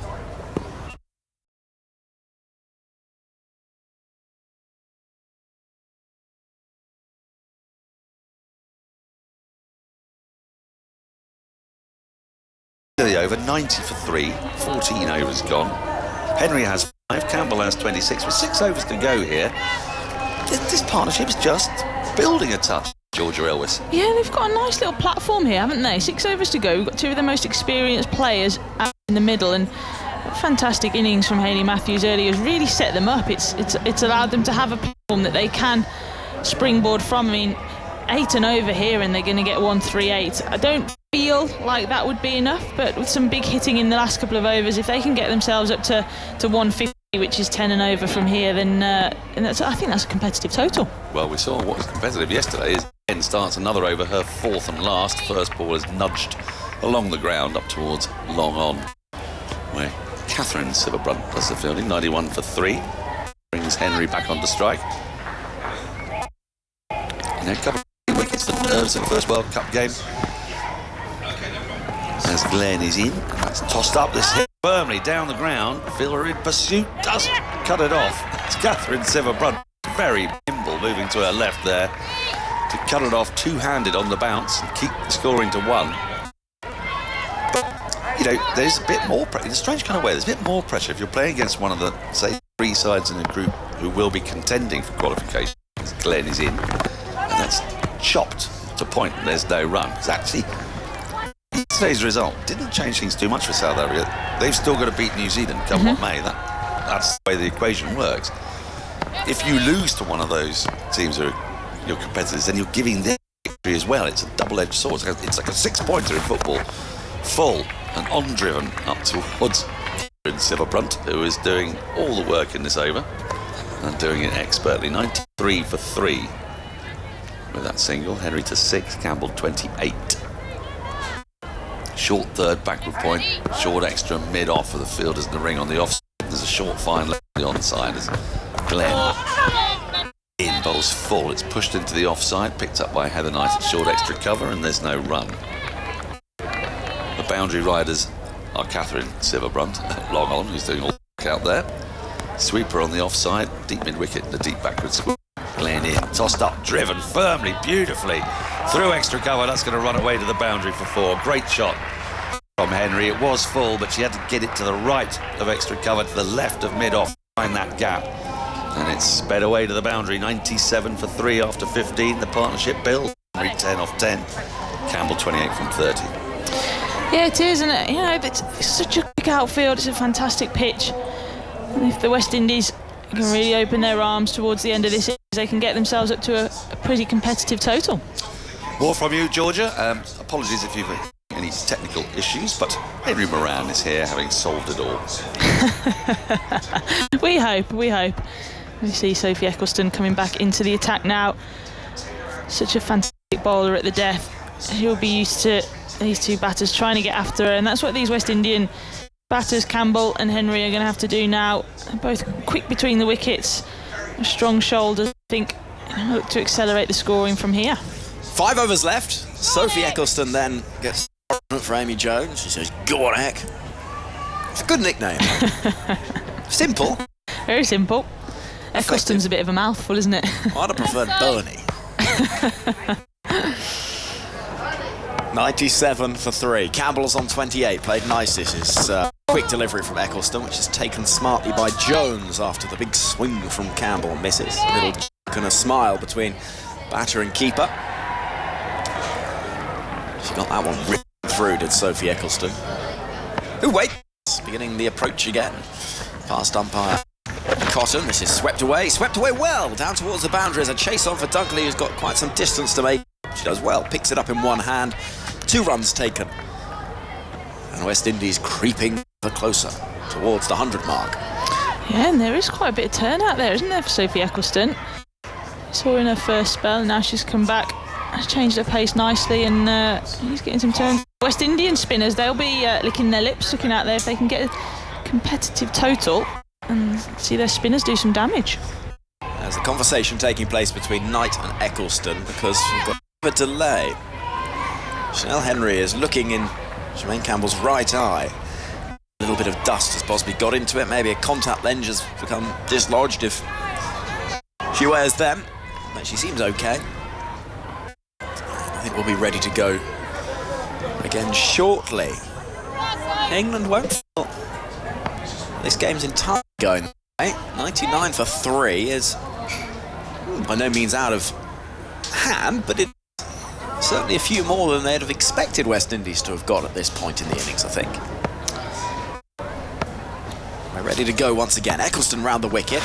That's again down the leg side. Signal wide. Jones manages to stop the ball and prevent anything more than just that wide being signalled. Where is the 100 for West Indies early on in the 60s? Yeah, well, in the recent series before Christmas, the West Indies highest total was 140, but that was in a losing cause, and then they had scores of 105, 120, 82 and that 43, so make one of their biggest totals in recent months. Eccleston round the wicket, forward comes Campbell, scuttles towards the bowler and pushes it back to Sophie Eccleston. England hoping to restrict West Indies. If they keep it to under 130, they'll feel this is pretty much in hand. Eccleston, a lot of flight on that, drilled down the ground. It was a ball and it's been punished. Smacked long on. And despite the endeavour of Alice Capsey, she won't cut it off. It was not a good delivery, that. The world's #1 bowler. Campbell to 34. It's the first time, I suppose, for a while England have been put under this sort of pressure, isn't it? And the 5 whitewash in the series before Christmas against the West Indies, and whether they were expecting similar results today, seeing them under the pump. 104 for 3. Eccleston round the wicket. That's ball from Sophie Eccleston, which sees half an appeal for LBW, which is about as optimistic as could be. There could be trouble though with this throw coming in, and Jones tries to deflect the ball on the stumps, but she misses. Campbell probably would have been home. And more runs onto the total. Eccleston is getting good turn, but that line hasn't quite been right. It's hard, isn't it, when you're not used to turning the ball and all of a sudden it does. It can tend to throw you a bit, even the number one bowler in the world. Eccleston again round the wicket. And there's appeal for LBW. They like that a lot, imploring the umpire to give it out. Eccleston is having an immediate conversation with Amy Jones, having seen a shake of the head from Claire Polisak. And we'll wait to see if England will be tempted to have a look at this. I think they probably will. They've got 2 reviews, they might as well. And I think that decision has been made to go upstairs to Cotton and see what's doing. Well, Sophie Eccleston liked it, didn't she? Amy Jones, I'm not so sure she was fully convinced, but like you said, they've still got 2 reviews remaining, and breaking the partnership going into the latter stage of this is quite crucial. But they've done the disperse. The Alex Hartley disperse means she doesn't think out. I think there's a bit of glove on that, is my instinct. It looked pretty good in terms of line, but the disperse, as you say. You see Sophia Dunkley nodding her way out towards deep cover. And that tells me that they don't think this is out. 106 for 3. We will wait for Ultra Edge to give us a bit more information. Oh, well, I think England are quite convinced that it's not out from the replays that they've seen on the big screen. Most of them already in their fielding positions fixed over. Catherine Brunt having a big chat with Heather Knight and Amy Jones about her plans going into the death. Well, here we go. There's a little tickle on Ultra Edge. I mean, not a huge amount.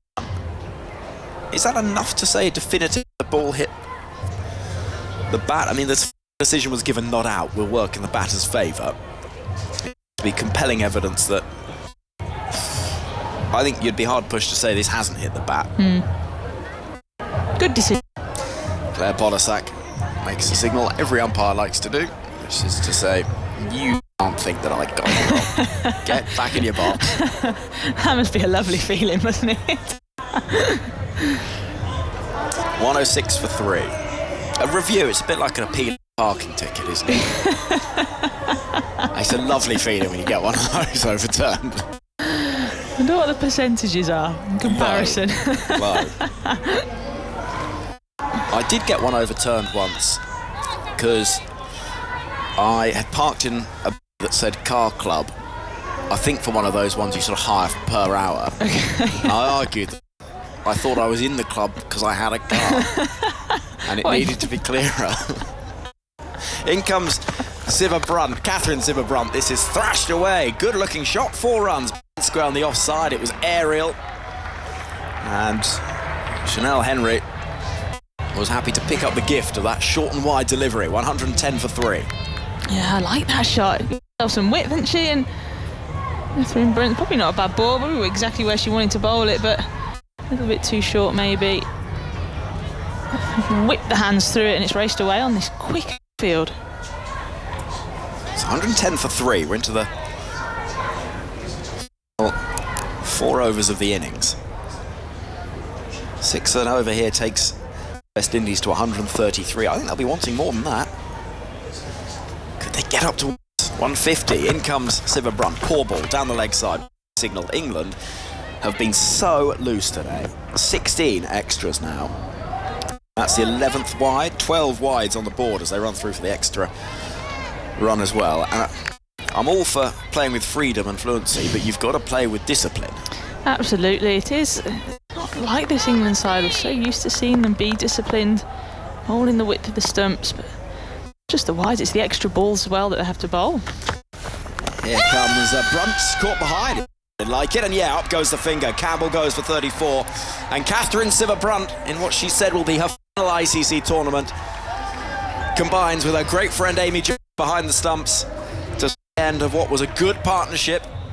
It was causing England a little bit of a headache, and Campbell departs, having played a really good knock. Relief for England, 34 from 37. Campbell heads off, and that's a smart take from Jones. It's a super catch, isn't it? It often goes unnoticed behind the stumps because she is so good.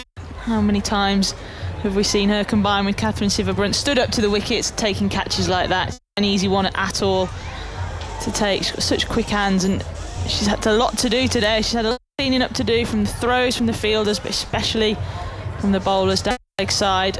Oh, sides of the wicket really, and just proving how valuable she is to this side. As you said, crucial breakthrough. Something that England desperately needed going into the latter stages. Breaks the partnership. Shadeen Nation comes to the middle to join Chanel Henry. Catherine Sciver-Brunt, who has not always looked at her happiest during this innings, I think it's fair to say, is looking a little more cheered by life, having seen that wicket. 112 for 4. God. 4 balls left of this over, the 17th. Over still to bowl for Eccleston.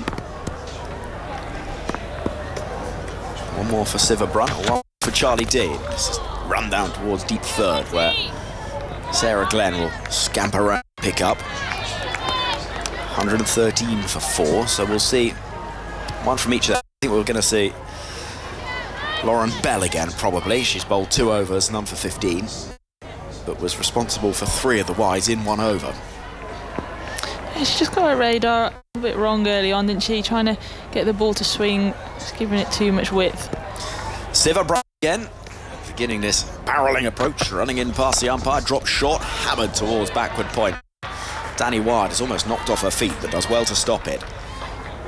What a good over this has been after that 4 first up. She's, yes, bowled a wide, but done a good containing job as Brunt.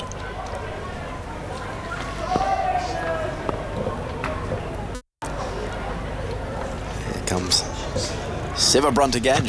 Henry on strike, defending into the offside. Could be trouble. Throw comes in. If it hits, gone. And oh, what a celebration! What casualness from the England captain Heather Knight, who wags a finger in the air and knows that she's hit bullseye. Brilliant throw from extra cover. She had time, didn't rush, took aim, and decided to destroy some timber at the non-striker's end. The audacity to take a run to the England captain who's fielding it with extra cover. I mean, she actually nearly made it, to be fair to her. She lost her bat in the dive. Dead eye from the night there, throwing the stumps down. She's angry with herself, isn't she, Chanel Henry? Silly run, really. I couldn't see whether it was her call or not, but to take on a fielder that close in, it's asking for trouble. 2 wickets in the over. Complexion of this final phase of things is shifting. I love that celebration. No, you don't. I'm not having a bit of it. Affy Fletcher comes to the middle. England getting through the dangerous top order through that middle, and now we're really into the bowling all-rounders. Yeah, now that 138, 8 and over from here, starting to look like a long way away. 3 overs to go after this one. England will be happy if they can keep them under 130. They'll feel like they've done a pretty good job from the platform West Indies had given themselves, and I think on this pitch 130 is very chaseable. We've got quick outfield, we've got good wicket. Might play a little bit of spin, but this England batters are good against spin the way they play. Fearless attacking brand. I'm excited to come out and see. It doesn't really matter what total someone poses if they're going to come out and play the way that they've been talking about in the media. There's a slip in place now. It's Shadeen Nation on strike. Waits for Catherine Sciver-Brunt. Played aerially. Oh, short of Charlie Dean, who's quickly to her left at cover and almost takes a stunning catch. Maybe a yard or so short of her. Nation keeps the strike. 3 overs left. 114 for 5 here. Test match special. Every game of this competition will be available for you to enjoy and to listen to as we move through this competition. You have play highlights on the BBC Sport website and app, as well as regular contributions from the No Balls podcast with Alex Hartley and Kate Cross.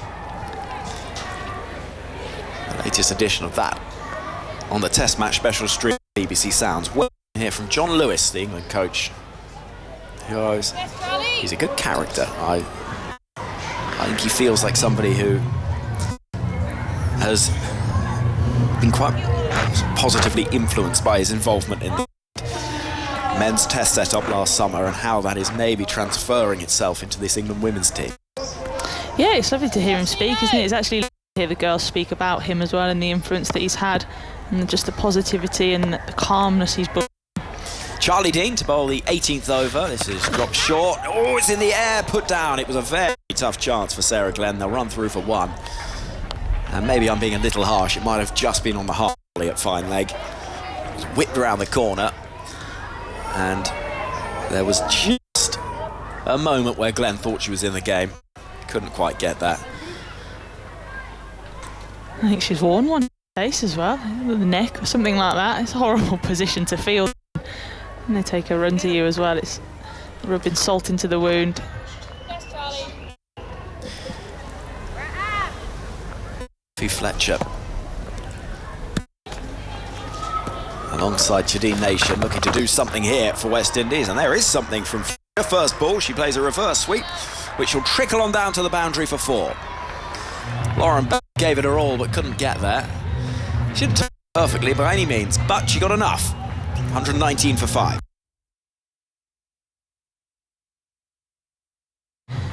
And West Indies in World Cups are a different team, aren't they? They seem to enjoy playing on the big occasion.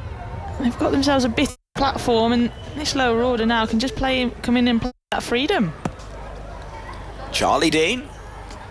It's past the umpire now. It's tossed up. Thrashed away, outside edge. More work for Lauren Bell, and the ball could win this race once again. Bell giving it all she can and does well, actually, in 2 ways, not just getting to the ball, but also because it was bobbling and bouncing, timing that save to push it back inside the box. They do get 3, however, and 8 from the over. With just 3 balls gone is a good return. 1-2-2 for 5. Yeah, she has done very well, Lauren Bell. Got 2 quick overs up top, and there's been searing heat. 2 sprints there down to the boundary. Saved the side 1 run, all in a good cause. Comes Charlie in. This is dropped short, dropped towards short third. Could be trouble. Run out of the non-striker's end. Could be on. Throw isn't good.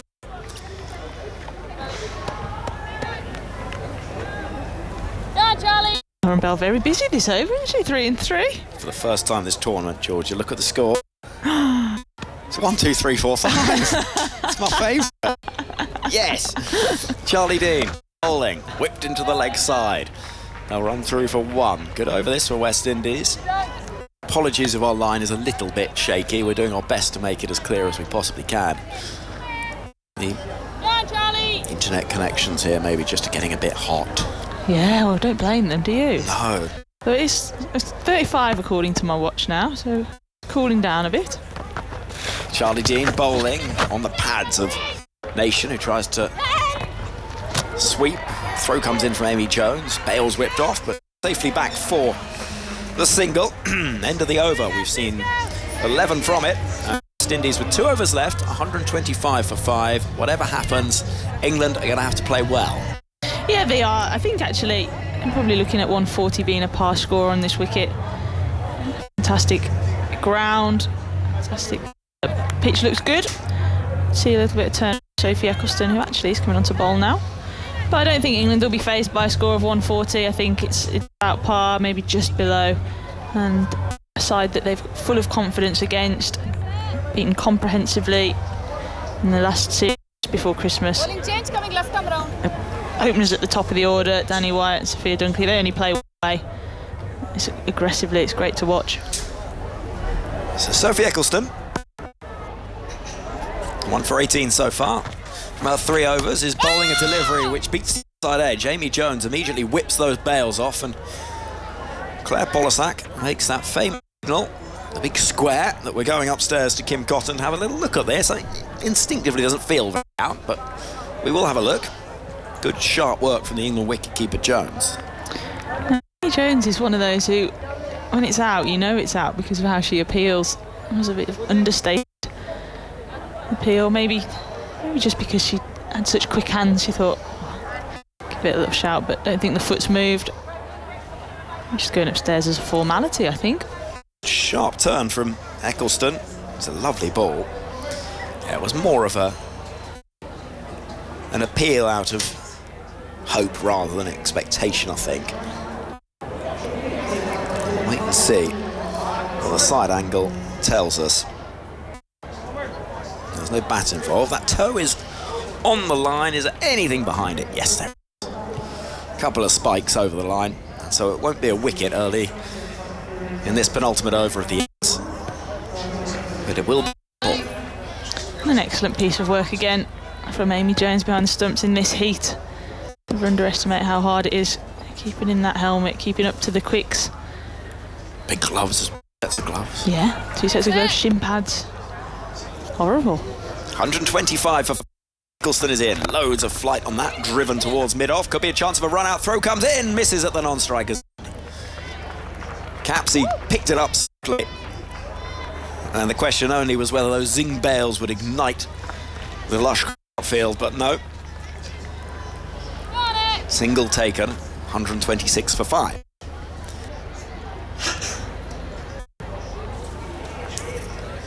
Wasn't far away and would have been out. Ready to go against his friend Rathi. And Eccleston wheels those arms around. Lofted away in the air, it'll land safely, and there's a chase for Alice Capsey. They'll turn for a second run. They should get that second. Throw comes in, and a good piece of running.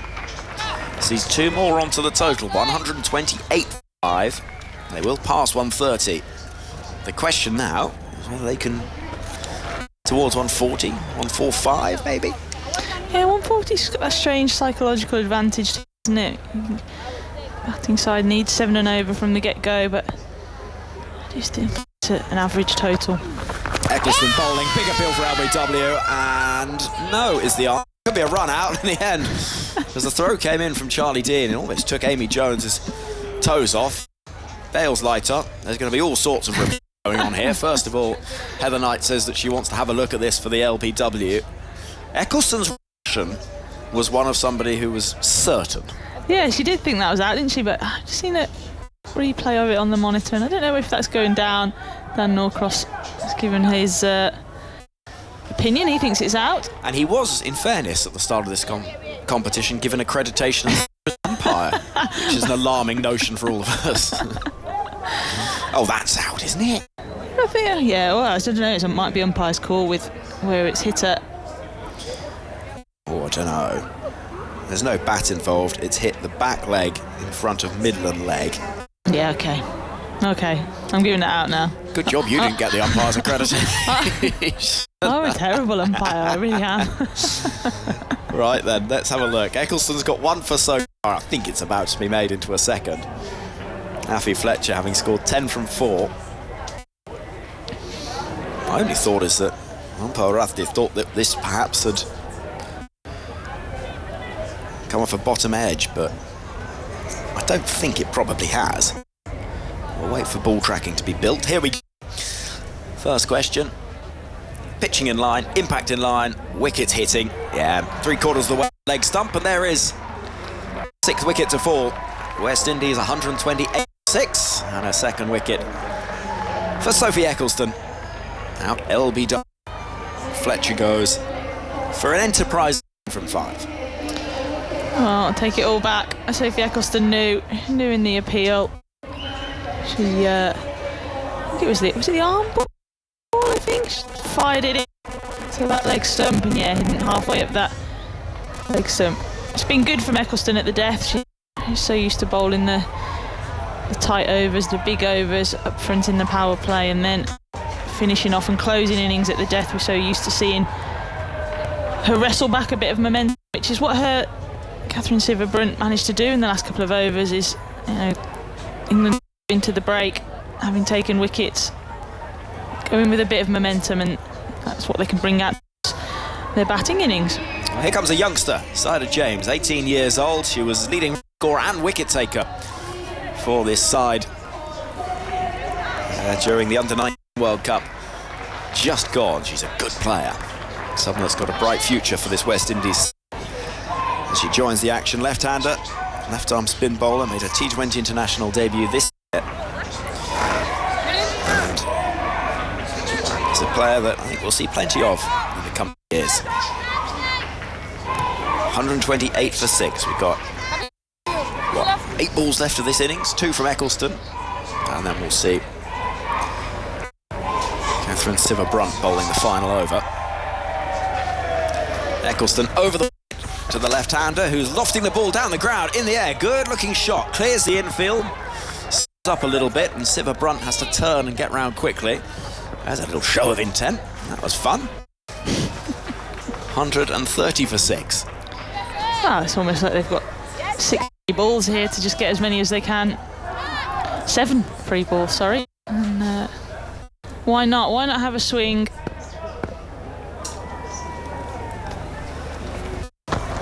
Here comes Eccleston, big appeal for LBW. This time it is given. James comes in, scores 2. Out LBW, and I'm afraid all reviews gone, and we are going to see a dismissal, I fancy, here, because, yeah, indeed, well, there's no reviews left, Georgia, so that will be a wicket for Sophie Eccleston, who finishes 3 for 23. Yeah, and she's bowled beautifully today. A little bit of tap in a second over in the power play, but since then, I think as she's noticed that she's been turning, she's managed to vary her pace, and has used that to her advantage, and she finishes her 4 overs 3 for 23. What we come to expect from the number 1 ranked T20 bowler in the world, and somebody that England is so reliant on. She's only 23 years of age still. I forget that, but she's such a big character in this team. She really is the heartbeat of their bowling lineup. Seeing her with bright pink spikes and sunglasses, loves her cricket, has been enjoying her cricket a lot more since John Lewis has come in, and it's out there on the pitch. It is. Shamilia Connell comes to join the action. I think it's fair to say a somewhat reluctant batter. And we're going to actually see Lauren Bell bowling this final, which surprises me a little bit. I was pretty sure it would be Catherine Siver-Brunt, but Lauren Bell gets ball for the final over, and it's a low full toss, which is mistimed down the ground by Jadine Nation for they bring Connell onto strike. You know, I don't mind it though. I think she bowled 2 overs up top. She'd have been nervous. First World Cup, opening the bowling the first ball for England in this World Cup, and she is a fantastic bowler. We've seen that. She's playing for the Southern Brave in the 100. She's got all the tricks. She's got some good slower balls. I think this will give her a bit of confidence. Maybe after those first 2 overs didn't come out quite as she'd have liked, but this move from Heather Knight, thinking about the bigger picture and trusting Lauren Bell with the last over. 1-3-1 for 7, 5 balls left in the innings. And here comes Lauren Bell, right over, swing and a miss, pace taken off it, and far too good for the number 10 for, or number 9 for this West Indies side. Connell, who didn't really pick the ball that came out of the back of the hand. Delivery, Fred Davis is very good at. Lauren Bell's adding to her armoury. Absolutely, and the pace difference between her quickest ball and that one out the back is quite big, and that's what deceives you. Bell once more. Again, pace taken off it. Dare I say it, there's a little bit of the Jenny Gunn there. Oh, it's not that slow, is it? What we used to call the whiff ball from Jenny Gunn. Yes, that was incredibly slow, wasn't it? Okay, what's this? 87 kilometres per hour. So yeah, I mean, it is slow. It is quite a lot slower than her stock delivery, but she doesn't change the pace in her action, and I think that's what really deceives the batters. Bell bowls another slower ball outside off stump, and once again a swing and a miss.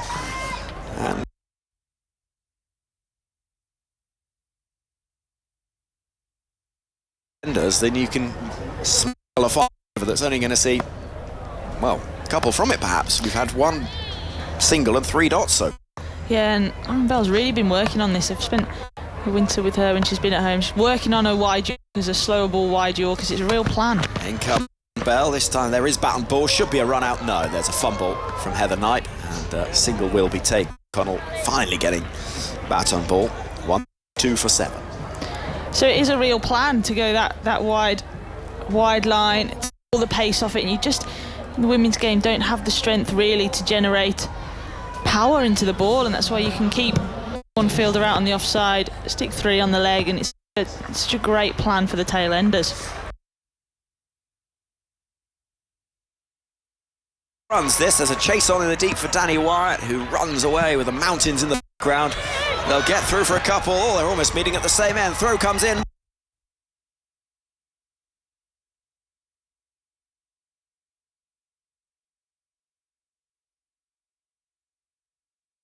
England's target for victory in their first game will be 136, by no means a certainty.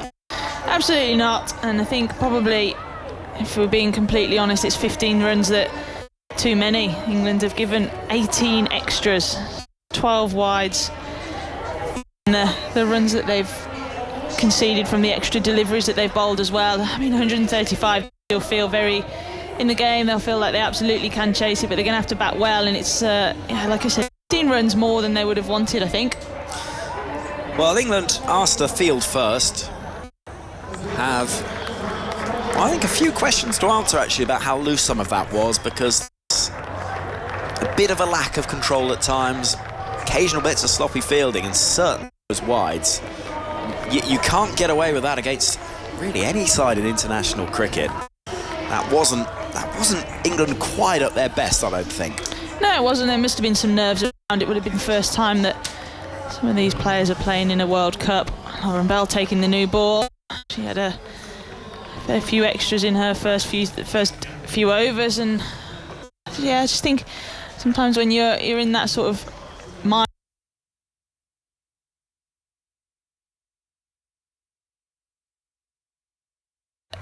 at the important moments at the back end, they've managed to rein it back in and not let the West Indies get away, but it's a total that was higher than I thought that they were going to get. I agree with you. This innings was 42 from 32, and a good opening start from Stefani Taylor that was with Stefani Taylor. It was worth 47. Taylor eventually out, didn't really contribute to be honest. 3 from 15 on her return to the side. Shemaine Campbell played nicely at 3 to make 34 from 37 before being caught behind off bowling of Catherine Siver-Brunt. Shabika Gajnabi was out for 2. Chanel Henry run out for 14. I'm joined by Sarah Glenn. Oh, here we go. West Here's Indies Ebony's scored for Brent with 135 Sarah on the board. How do you assess your performance in the field? Yeah, I thought we did a decent job in the end. It was really tough out there, especially in the heat. But I thought it worked really well.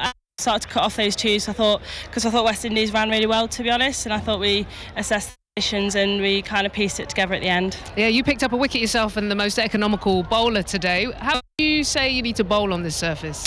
I think personally, you just got to keep the stumps in play. I felt like as I was doing that, I was always in the game, and kind of changing your pace was quite effective, because I actually thought it was quite a decent wicket out there, so you couldn't really be predictable. So I think that was how I went about it, my business, and so did the others. So coming into this game, England in good form, of course, and good warm-ups. How confident you were chasing that down? Yeah, no, confident. I think we've been brilliant with the bat. We've been really fearless and just dominating, putting on the front. So I'm excited to see the girls go out there. Brilliant. Thanks so much for your time. Thank you. Sarah Glenn speaking to Ebony Rain for Brent down on the boundary edge. England's target then 136, just to wrap up that score.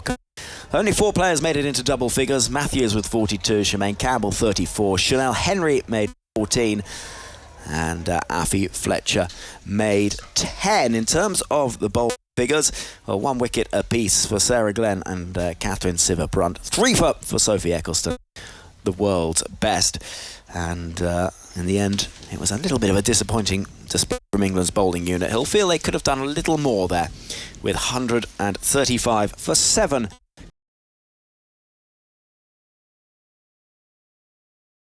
Not lost a wicket in the power play in the first 6 overs. As Henry is in, there's a wide slip in place, and that's chopped down to backward point. They go through for a quick single, shy at the stumps, misses. Had it hit, it would have been out. That could have been the end of Dunkley. That was an injudicious run, to say the least. Went straight to the fielder, and she's taken off and gone after a run that was possibly not there. Well, in the end, the throw was just wide from not too far away. I'm just seeing the replay there. Dunkley's not in the frame. Yep, she would have been out by about 1.5 yards. Alex Hartley. Hello. Hello. You're alongside me as Henry is in. And that's carved through extra cover for, well, it should be 4. The fielder's making her way round, actually. She's going to cut it off. Going to pick up just the 2. I thought they'd have gone through extra cover, but our deep cover fielder is just in front of square, so he's got a little bit more opportunity to hit the cut off the straighter drives. So 2 boundary riders are that deep cover and the deep third. We've got a slip in place, a short fine leg, mid-wicket, mid-on, mid-off, extra cover and a cover point. Henry in, right arm over the wicket. It's driven again, same general area by Dunkley, only be the one this time, I think. She thinks about a second, it isn't there. She is fleet of foot, but not that fleet. And England moved to 5 without loss. It has been a bit of a frenetic start to England's innings. Yeah, it has, but you can see how Dunkley wants to come out and play some shots, both of them actually. I mean, England have talked about this new style of cricket and this new brand of cricket that they want to play. They want to be entertaining, they want people to come and watch their games, and if they're going to be playing shots like this, I'm pretty sure people will turn up. Well, here to that. A full, driven in the air, through extra cover, and that is going to be 4 this time. Surely, yes. It was well connected by White. She got it to the left of mid-off, to the right of the extra cover, and it sped off the bat. Really, we saw 6 full balls there, pretty much 5 full balls, and each one was attacked mercilessly by Dunkley and White. End of the first over, England 9 without loss. Yeah, not sure about the plan there from Henry as she's going full outside the off stump with a deep cover, but both of these batters so strong at hitting that cover region. Danny Wyatt in particular loves to go up and over extra cover. With the last ball of the over we saw that, and I'm not sure, to be completely honest, that's the plan that you want to be bowling at these two, especially early on. They both like to move around, particularly Sophia Dunkley quite often goes back to a full delivery, so you've got to be attacking the stumps in the power play. I couldn't agree with you more. Good. Can you imagine if you thought you are wrong? Well, I would. You know, I would never say that. Just not fair. Because apart from anything else, you've let us know that you're never wrong. You're just occasionally mistaken, which is a distinction which we've all in this box been trying to get our head around for a couple of years. It takes a highbrow philosophical logician to work it out. But anyway, here comes Connell. First ball's pulled high in the air, out over deep mid-wicket. There is nobody at deep mid-wicket. It's going to plug a bit, and it won't quite make it to the boundary. It's again a shot of vicious intent, and it'll bring 3 more runs to Dunkley. It was banged in short. It did get up quite high, and she just went after it. It was quite a smart shot because the 2 boundary riders are out at deep third and deep extra cover, so if she could get it over the infield, it was safe. Didn't really quite time it, leant back, got enough on it though, but got so much height it just plugged in the outfield. Also a really poor delivery to be bowling with the field that you've got set there from Connell. I'm not necessarily sure she's done that on purpose. When you've got deep fine, deep third, or deep cover, deep third, you've got to be bowling full, not short. And we're at the stumps. You want to get going at the stumps. Yes. And they're going to come after you if you bowl it short and you've got no protection on the leg side. Here is Connell into Wyatt, and Wyatt gets a full ball at last, and it is directed at the stumps, and she can only squeeze it out to point, and there's no run. I was momentarily confused by Connell because there is no number 46. I think the official number on the team sheet you got through is either 45 or my eyesight is failing me even more. I shall check for you. Can you? In a way, I don't want you to tell me that it's always said 46, but you're just too blind and put it down as 45.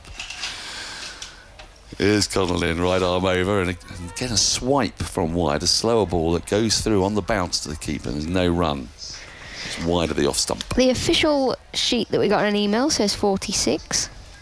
Oh, does it now? Yep, I'll check the text message because that might be different. Oh, this is so depressing.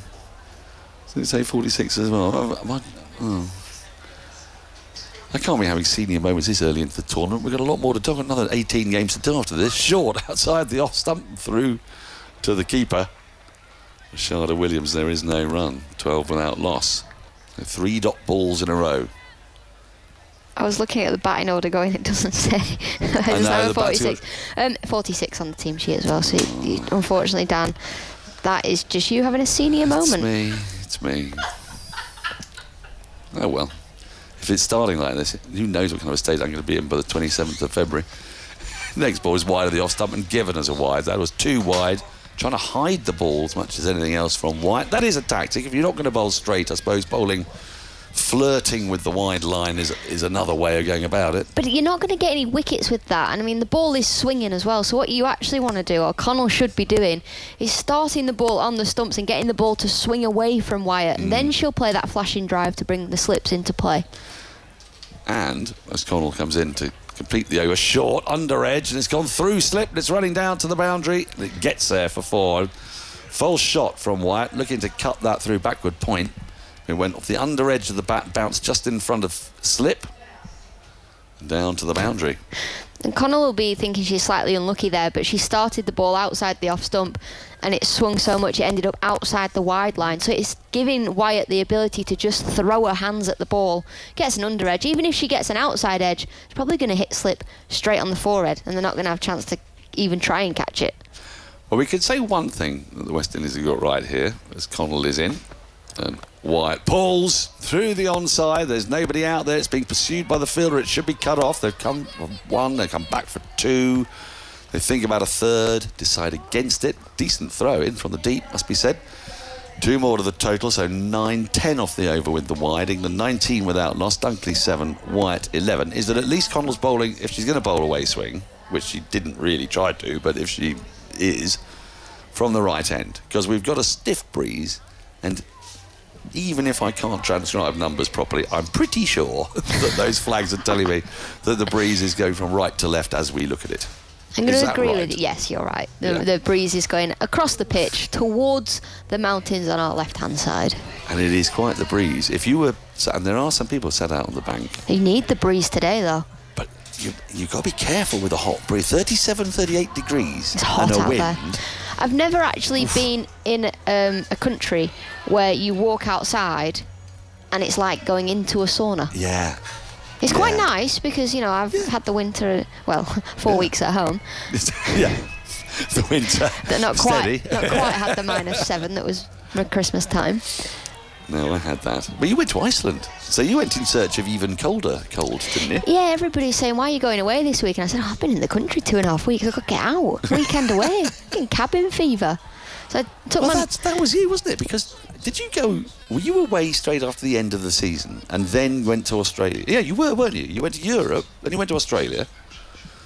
Start of a new over. Hayley Matthews in strike, and his first ball's been lofted high in the air, fielder underneath it, but ball sails over her head for 6. And I think Ghaznavi, the fielder there, who ended up on her rear long on, I think that's our first 6 of the day, isn't it? Yep. I don't think the West Indies got a 6. That was a great shot from Sophia Dunkley as well. Taking on that fielder, that long-on fielder is out, but she's backing herself to hit the ball straight enough. She slightly dragged it, but she's made decent enough connection.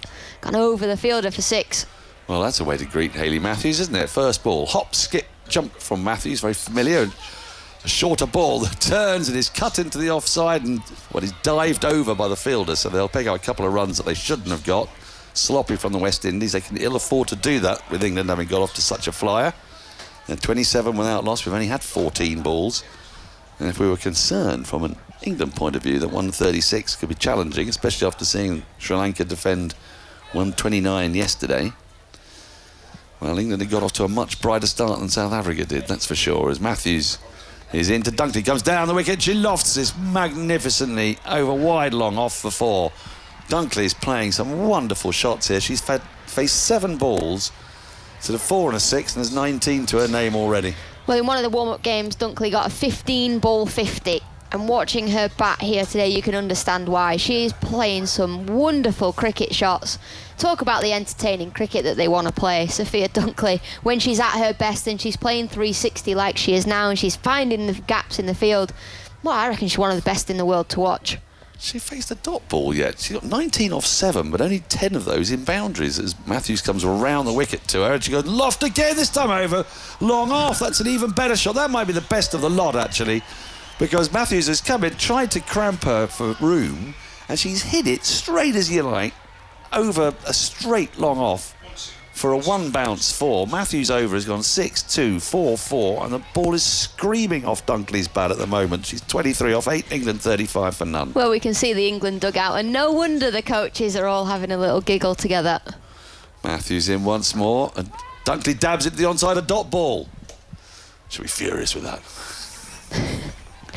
Or She knows she's already taken Hayley Matthews for 16 off this over. I was trying to add it up, and then it's there. Yeah. And she goes, you know what? No need to take any more major risks. No, quite right too. 3 in the ring on the onside, 4 on the offside. Matthews round the wicket, right arm. Dunkley sweeps at this. She'll only get a single for a really good pick up and throw from, I think, Stefani Taylor.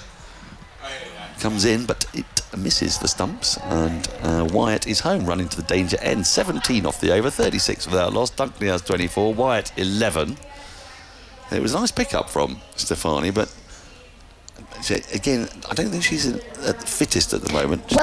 She was off balance, I know. There's always a little bit of worry when she hits the floor, because she is known for going off in ambulances and coming back on the field 10-15 minutes later. So every time she hits the floor, there's a moment of, but then she's up, she's all right. Well, she's a quick recoverer, isn't she? That's what it is. We used to call her Lazarus. Lazarus. That feels about right. Yeah. Dunkley here is playing some magnificent shots. 24 off 10, and the reason I point out the other balls is, every ball she's gone after, she's seen there are gaps. She's gone, she's hit 2s, she's hit 3s. If she's not finding the boundary, it's great stuff.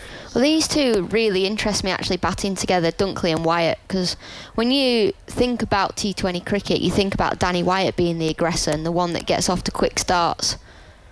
Chanel Henry back in the attack spell the first over. Well, this Dunkley charges down the wicket at her, misses, the ball goes through to the keeper, there's no run. But actually, Dunkley's game has expanded so much in the last 12 months that she's now more aggressive than Wyatt, and she goes out there and she plays that fearless cricket. She doesn't mind if she gets out early, because she knows her role is to have that higher strike rate and put teams under pressure. And Danny Wyatt, she's still going at 140, but it almost feels like it's slightly slower because Dunkley's just going so hard. Long off is back and deep extra cover is out in the power play, so still a ring field. There's a slip in place, in fairness, as Henry is into Dunkley, who drives in the air over extra cover out towards wide long off. There'll be one more. They'll think of a second. It isn't there as Ghaznavi does the fielding. Dunkley to 25, England 37 without loss. And England began this needing 6.8 and over. They now need less than run a ball, 99 from 100. That's the power of a good start. Yeah, games can be won or lost in the power play in the second innings. And this, for England, we're only 3.2 overs in, but more or less won it for them, really, unless the West Indies can get a few quick wickets. Yep. I guess we need to see more spin later on with a softer ball. Oh, what a shot that is from Wyatt, straight into the hands of deep extra cover, and she's gone. There was a beautifully connected extra cover drive, but the fielder is perfectly positioned and Wyatt has picked her out on the boundary. The ball went at great pace out to her, pretty flat. It was full, half volley length. A lot of bottom handers you often get with Wyatt. It was more these sort of extra cover or just in front of conventional cover, and it's really well taken, and a delighted Chanel Henry has affected the breakthrough. England 37 for 1. It's a great shot from Wyatt, but you've got to be more cricket smart, haven't you? She's trying to go a little bit straighter. She's trying to go over extra cover and just dragged it ever so slightly and picked out that deep cover fielder perfectly. She's hit it that hard and that flat. Had it have been 2 or 3 yards either side, it probably would have been 4 or 6. But unfortunately for Wyatt, she goes. But actually, they've done their job at the top of the order, Wyatt and Dunkley. They've been aggressive. They've played some brilliant cricket shots. And unfortunately for the West Indies, England's best batter at the minute comes to the crease in Alice Capsey with the highest average and the highest strike rate. Indeed. I mean, I dare say Heather Knight, Nat Silverbrunt and Sophia Dunkley might have a word about that. But on paper, Alice Capsey has got the highest average, the highest strike rate of anybody in this team who's played 10 T20 internationals or more. It's been a meteoric rise to fame. She exploded into the national consciousness in the first 100, playing for the mighty Oval Invincibles, the undefeated champions of the women's 100. Played 2 editions, won 2 editions under the expert captaincy of Dane van Niekerk and the magnificent all-round smarts of Alice Capsey, who I think, did she get 50 on her debut at Lord's? Aged 16? Yeah. Absolutely astounding. Huge potential, but she's playing in a World Cup, the first World T20 match. Chanel Henry is into her, and she drives elegantly to cover point, and there is no run. Ball going straight along the ground. Another full delivery outside off stump. I remember the first year of the 100 coming up against Alice Capsey, young 16-year-old. I thought, oh, well, this will be easy, won't it? Just ball full and straight, it should probably get out. She hit me second ball over the top for 4, and I thought, okay, this is going to be a lot tougher than I thought it was going to be. The cocky 30-year-old will put in her place. Here's Henry again, and she's gone hard and down the ground. Her second delivery and hit it for 4. Over long on. Long off is back, but long on is not because we're in the power play. And Capsey saw that, and she dragged the ball slightly from outside off stump and hit it flat, 1 or 2 bounces, pretty straight to the onside of straight for 4. 41 for 1, so all England's batters here are showing that they're going to come hard. They're going to come really hard. And what have you got in your left hand? Yeah, I was hoping you didn't notice, but George Rose had just passed me something and said, try this. I think it's some sort of South African... Do you want to try it? Sweet. Mute yourself and try it, and then let us know. We'll have a taste test from Alex Hartley. You can tell us what it is. Well, it's like a samosa colour. It looks a bit dodgy. But it looks like a sugar-coloured samosa, in fairness to it. Last ball of Henry's over is wide, outside the off stump. There's a huge appeal. I don't think there's any bat on that, and I'm rather surprised it hasn't been given as a wide. I don't think I'll be having any more of that. It tastes like sugary fruit. Now something's going strange here. I see. We were waiting because it was the last ball of the over, and she didn't signal wide. So it's a dot ball. They haven't gone for a. They haven't gone for the referral. End of the over. 41 for 1. Capsey has 4. Dunkley has 25. Thoughts from Alex Hartley while I try and get to the bottom of whatever this is. Well, I know exactly what it is, but I'm not going to tell Dan. Tastes very peculiar, and I thought it might be some sort of South African sweet, because Elvis came to the commentary box with what only can be described as a sweet pickled pickle. It looks green, it's long, it's pickly, but it's sweet. It's absolutely delicious. I'd say it's mango flavour. Mango flavour. It's lovely, dried mango. It's horrible. Oh, well, my body is a temple. These days, I'll only have dried fruit. With sugar on. Samosas and pie and sugar. Start of a new over. First over, Connell into the attack, and she's driven back over her head for 4 by Dunkley. This is just an exhibition from Sophia Dunkley of scintillating striking. She is using the power play impeccably and going aerial and just hitting the middle of the bat every time. I'll tell you what that was. That was dismissive from Sophia Dunkley. The ball wasn't even there to be lofted down the ground. It was a full delivery. She's actually crouched down, got underneath it, got herself into a pretty horrible position, but then able to loft the ball over mid-off. Spectacular. She does do that a bit, doesn't she? She loves to get low and get underneath it, and then there's this wonderful punch of the bottom hand. She's such a great player to watch. She had some time at the Surrey Stars, didn't she? Well, Connell into her. She goes for the pull and she's got it out through deep backward square leg, and that's going to run away for 4 more. That will be her 4th 4 to go with 6. It was a bit of a drag down from Connell, and Dunkley has 33 from 14 balls. England are motoring to their target. They're 49 for 1 in the 5th. These two, well, England in particular, have just been fantastic, haven't they? They're probably chasing a few too many, if we're being totally honest, but they are making this run chase look so easy. And that's not slow. 114 kilometres an hour in women's cricket. That's 71 miles an hour. It's a decent pace, isn't it? Dunkley showing that the quicker you bowl, the further it goes. Absolutely. Next delivery is full on the pads. It hits the pads. There's one of the more futile appeals you'll ever hear in world cricket, and it has been quite correctly turned down. Ball rolls into the onside, and there is no run. 49 for 1, 4.3 overs gone. Dunkley 33, Capsey 4. Well, they're discussing this, Hayley Matthews and Connell, and they've gone for it, and that is the most ridiculous thing I've ever seen. Look, maybe I'm having another senior moment, but that has gone way down. Has that not gone way down the leg side? Yes. Let's have a look at this again. I'm starting to feel I should have been part of the players and match officials, to be honest with you. Right, we're waiting for any kind of replay. I haven't seen one yet. Here we go. So it's delivered wide of the crease. It's actually pitched outside leg. It's pitched outside leg for right arm over. Yeah. it has therefore fairly obviously, because it's not swung back in, struck the pad well outside. So the umpires are smiling. There's these great moments when they're entirely vindicated. There better not be an inside edge as well. I don't think there's an inside edge. So we are at least going to see the hilarity of ball tracking. I mean, what is Hayley Matthews thinking even going for that review?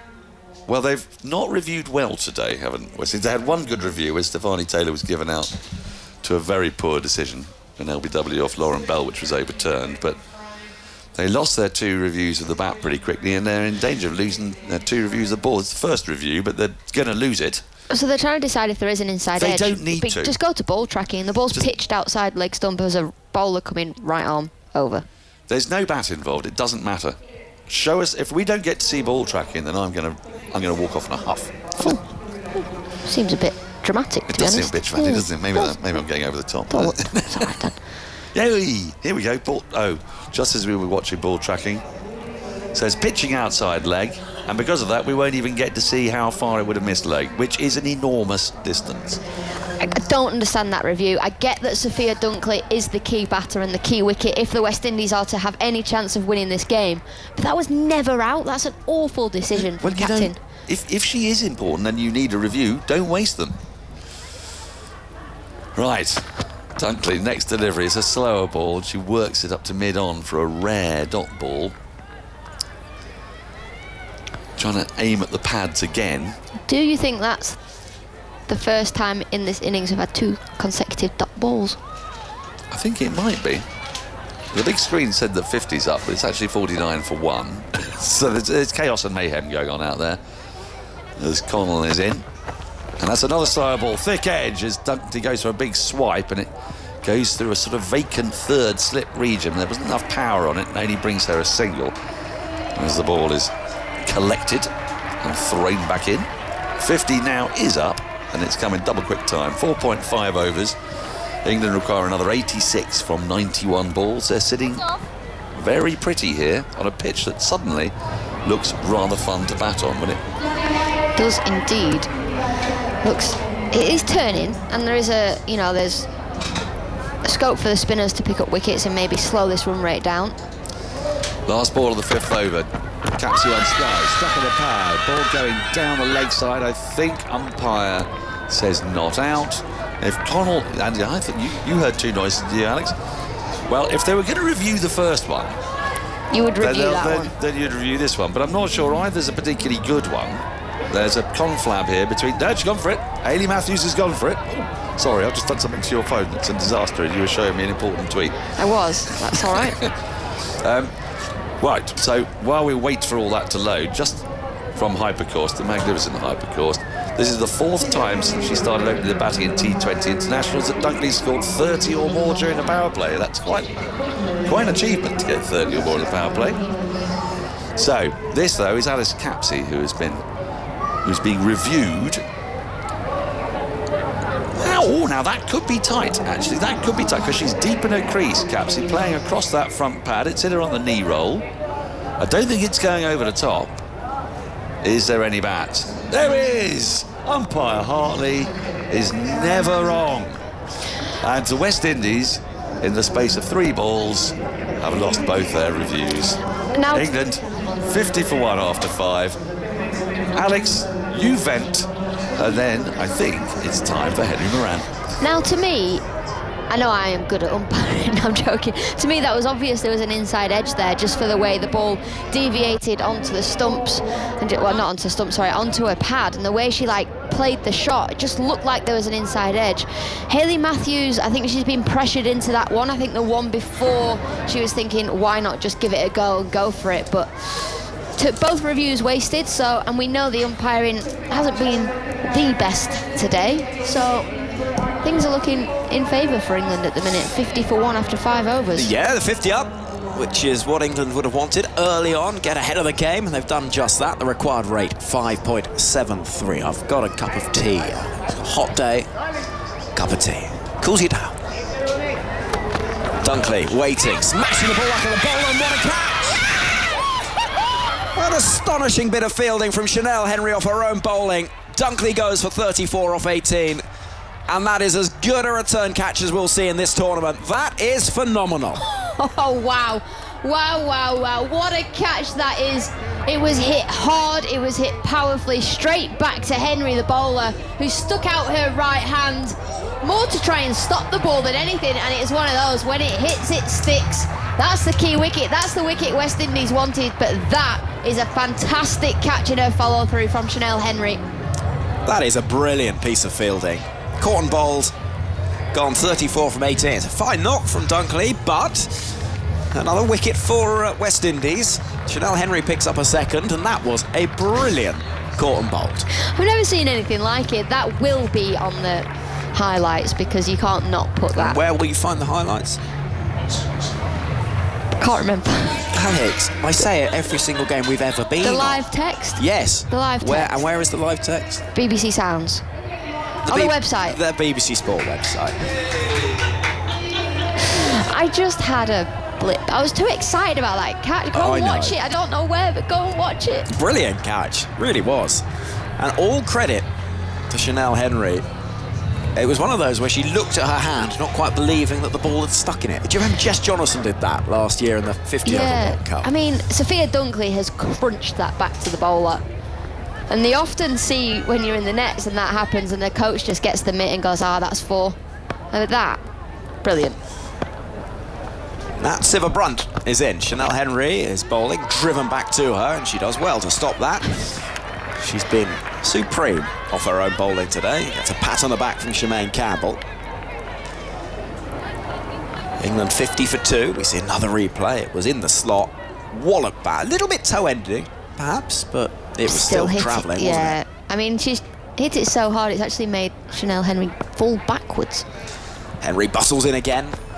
Full delivery, which is driven down the ground by Nat Siva Brunt. Moving to her left is Shamilia Connell to pick up, and a single is added. It's funny, you can see with this West Indies side, when they're up and about, the difference in the field is remarkable, isn't it? Yeah, it's like you see two completely different sides of this team within minutes of a game. It is really strange. Henry again. And past the umpire. This is lofted down the ground. There's a brutal shot. Blimey, Alice Capsey with a one bounce four down the ground, standing and delivering for England. Chanel Henry has to have a little shake of the head, walk back and think about how she can overcome this prodigy for England. With a cross-batted heave, she gets 4. It's clever that from Capsey as well, because earlier on she's hit the similar shot, but she's come down the pitch. There she's actually stepped outside the off stump. She knows Henry's targeting outside the off stump. Clever bit of batting from the youngster. 55 for 2. Chanel Henry bowling with a slip in place. This is played into the ground, a toe end that eventually goes to the gloves of Rashada Williams. And a dot ball. I love watching Alice Capsey bat. Me too. Me too. In fact, there isn't one England batter in the top 4 that I don't love watching bat. Well, I thought you were going to be a bit more generous than that. At what point did you decide you didn't enjoy it anymore in that lineup? Poor Heather. You said it. Short and wide, very wide. There's an extra delivery and an extra run for England. 56 for 2. It's slightly harsh for me, that. I actually really like watching Heather bat. It's okay, that's 5. Where do you stand on Amy Jones? Yeah, against the West Indies in particular, very good. That's 6. Catherine Siver-Brunt? No. Okay, right, no. so it's a top 6. Yeah, I think actually sometimes when you watch Catherine Siver-Brunt, she's a bit... Here comes Chanel Henry, bowling a wide delivery once again. Oh, it's missed by the keeper, and there'll be an extra run on top of the initial bonus. Hayley Matthews has to pick up. 58 for 2. She makes you feel a bit on edge. She's a bit frantic. Yeah, I know what you mean. And you go, I just don't know what's going to happen. Calm down, everybody. So I'll stop it there. Okay. No, that's fair enough. But then I love watching Eccleston bat, so we've got a bit of a dilemma, actually. You just don't like watching Catherine Siver-Brunt bat. Is that what we're saying? No, you stop twisting my words. Chanel Henry running in to try and bowl the final ball of the over. Swing and a miss. Siver-Brunt looking to try and launch the ball over deep mid-wicket where there's no fielder waiting. And the power play comes to an end. So a successful over, arguably for both sides there. 58 for 2. The target is 136. Alex Hartley's off to work out who else she doesn't like. And then Georgia Elvis is going to be back alongside us. Who do you like watching back? That was a bit harsh from her, wasn't it? Oh, no. Oh, poor Catherine. I really like watching Catherine back. I do too. Do you know, I do enjoy, well, I very much enjoy watching Sophia Dunkley bat. I have to say that, she's my best mate, but she was fantastic. Top of the order today, very unlucky. What a catch that was. Unbelievable. Couldn't believe that at the back of the commentary box. I do enjoy all of these players. Oh, Laura Wolfart, I really like watching her bat. Not for long enough last night, unfortunately, but it's got to be one of the most pleasing on the eye in world cricket. Absolutely. So the score, 58 for 2. 6 overs gone. England requiring 78 from 84 balls, so they just got to keep on going. And that's the key. 58 for 2 after 6 overs. As the sunshine beams down on Pal. 37 degrees here today. Shakira Selman into the attack for the first time. Up on the toes is Capsey working the ball to the right of mid-wicket for 1. Good afternoon to Isha Gua, who's got in touch, say she's listening at home. Lovely. Ish. Brilliant to have all of you with us on this Saturday afternoon, and I'm wagering it's perhaps a little cooler back in the UK today. Yeah, I would have thought so. 37 degrees here, and those players are having to work really hard out there. 59 for 2. Here comes Shakira Selman. What a shot that is! Fabulous batting. That's Siva Brunt taking a step across into the offside and the ramp over the shoulder down to the boundary. And for 4 runs, John Lewis, the coach, has encouraged these players to have fun. And if that's not a demonstration of somebody loving their art, I don't know what is. Oh, she's good, isn't she? I've seen over the past year just how good she is. That was a lovely bit of innovation from Nat Siva Brunt there. So often the glue to this batting lineup, a lot has always rested on her shoulders over the last few years, and now she's been encouraged to just go out there and have fun. No pressure, it seems, does it? Doesn't seem that way. Mid-on and mid-off are up. Or she'd be tempted to go down the ground. Well, she goes instead into the leg side, through mid-wicket. The ball's skipping, hopping its way towards the boundary, and it gets there in front of the grass bank as well. Wasn't perfectly timed, but she got more than enough on it. And the ball races away. Oh, she's such a strong player off the back foot. That's Siva Brunt. We're so used to seeing teams pitch the ball up to her now, because that's how they think that they're going to get her out, and on this occasion, banged in short. He said didn't quite time it, but the strength of the girl just raced away to the boundary. That innings she played for the Trent Rockets at the Ageas Bowl in the 100 last year. Here comes Selman. Siva Brunt drives on the bounce to mid-on, where I think it was 21 needed from the final 4 balls. She hit 3 sixes. And knowing it was just 4 needed, it was almost like she didn't quite commit as much. And it was stopped at mid-off. Yeah, the ball was there, wasn't it? It that was. Last ball. And I think she was so annoyed with herself that she'd done all that hard work. But Siva Brunt, probably one of the only players in the world that could have got a team anywhere near with that equation. She waits now, quite tall. Shakira Selman in, right arm over. A big flog across the line again. Stopped, well, sort of stopped at mid-wicket.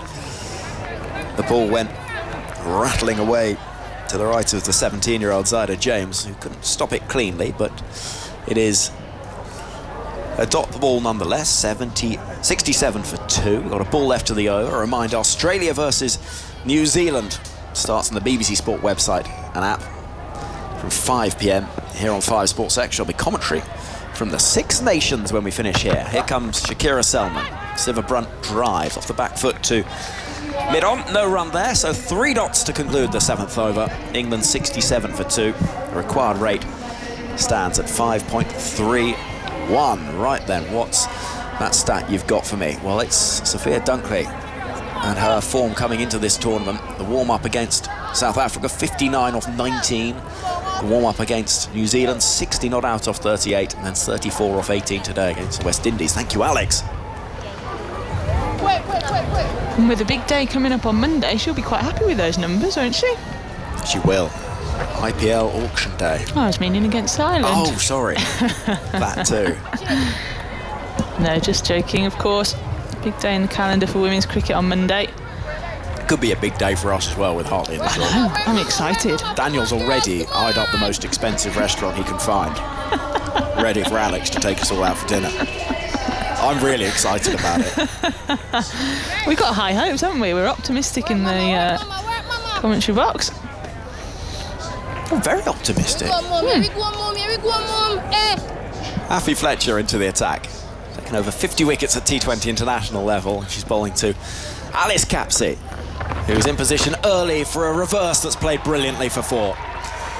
Wasn't a million miles away from the hands of Shakira Selman at backward point, but she got enough of it. And the impudence of the stroke. 71 for 2. That's a fantastic shot, isn't it? You feel, I'll get the feeling that every ball England are trying to hit for 4. And that's just the way they're going about their cricket at the moment. Looking for boundaries every single ball. If it's not there, what else can they do with it? But the innovation again from Capsey, it's one of her favourite shots, a reverse sweep. I think she wasn't quite as confident with that shot. She made it look swing and a miss, stumping. Capsey goes. Afi Fletcher, she's done to many players over the years, gets ones to turn away from the right-hander with those leg breaks. And dancing down the track was Capsey. And she's stumped for 13. England lose a 3rd wicket, 71 for 3. Oh, that's clever from Afi Fletcher, isn't it?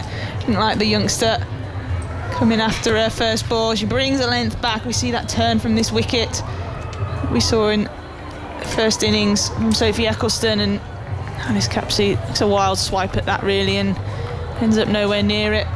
But a good innings from her. She's done a job. Tries to keep the scoring rate going. Goes for 13 from 9 deliveries. Well, England see their captain come to the middle, Heather Knight. Alex will be disappointed. Does she not like watching her the bat? I know. She said she liked watching the top 4. She said she liked the top 4, but after that... Oh dear. Yeah, she's got one of those sleep masks on over the far side. Unbearable. Oh, my eyes. 71 for 3. She doesn't mean it. She likes watching Heather bat. I love watching Heather bat. Part of a pretty special club as well. She is. Centuries in all 3 formats. An elusive club, isn't it, really? It's who are the other 2 members? Joss Butler is 1. Yep. Is that it? Might be it. David Milan, of course. I knew there was another. Very good. Very good, Dan. Right then, Afi Fletcher. Bowling to Heather Knight, who's wearing quite a scar above her lip, having been hit in the face in one of the warm-ups. Here comes Fletcher then. Bowling to Knight, in position for that dab down towards the fine leg boundary immediately. Quite a long chase for the fielder to get round, and England will add 2 to the total. It's almost when time stands still when Knight plays that shot, because she's in position so early for it. Yeah, it's a shot that added to a game most of the England batters did when Mark Robinson was in charge, because this is a field that we saw set, no fine leg anywhere in the ring, and it's just such an easy shot to pick up runs. Afi Fletcher bowling to Knight, low full toss. Clip towards deep mid-wicket. They'll run through for a single and be content with that. There's plenty of noise from behind the stumps with Rashada Williams not afraid of giving a little bit of chat and encouragement, which is no bad thing. 74 for 3. The target is a not paltry, but not, you'd have thought, too challenging 136.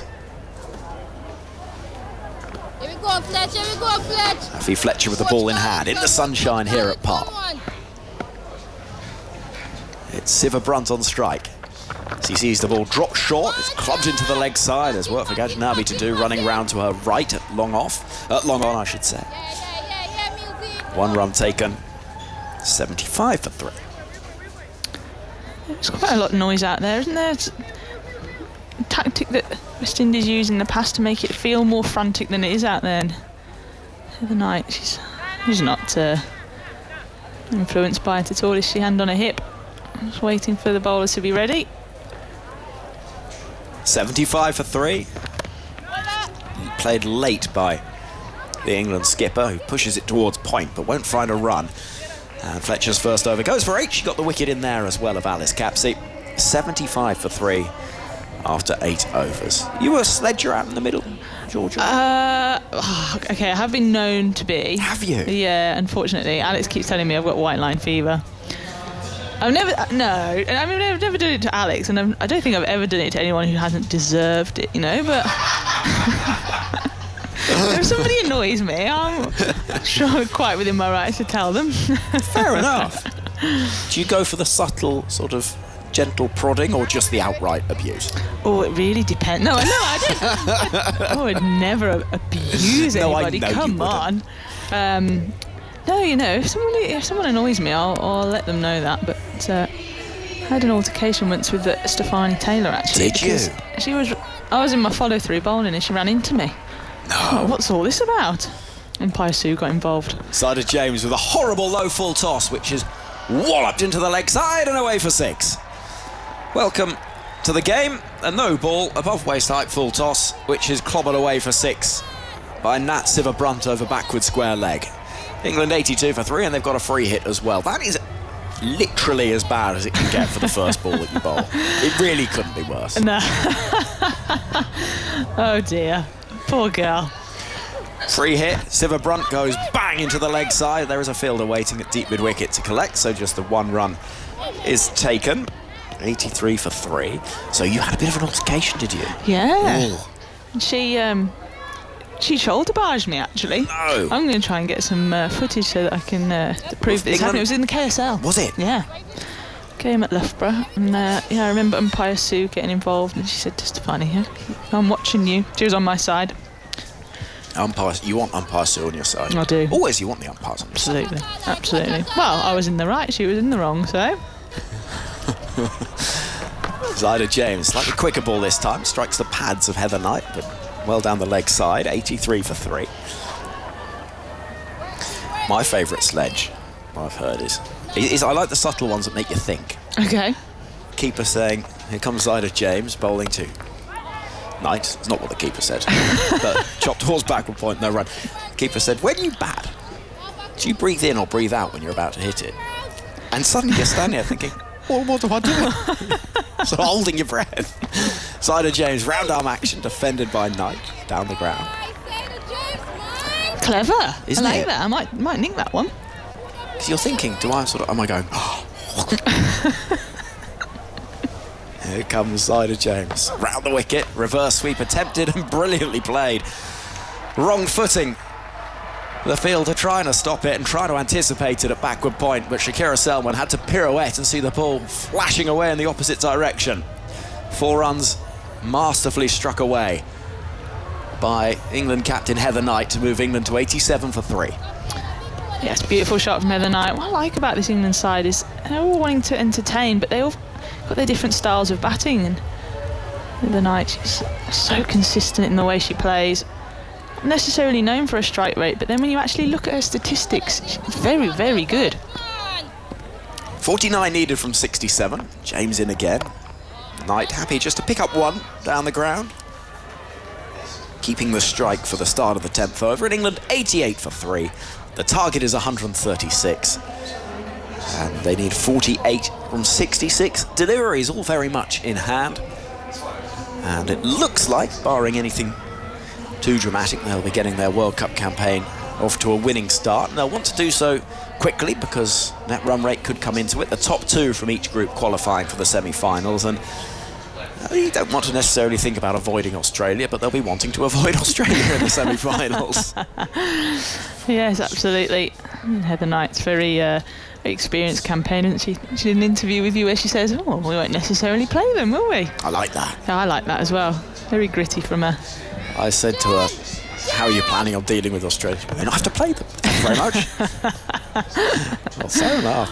I love that.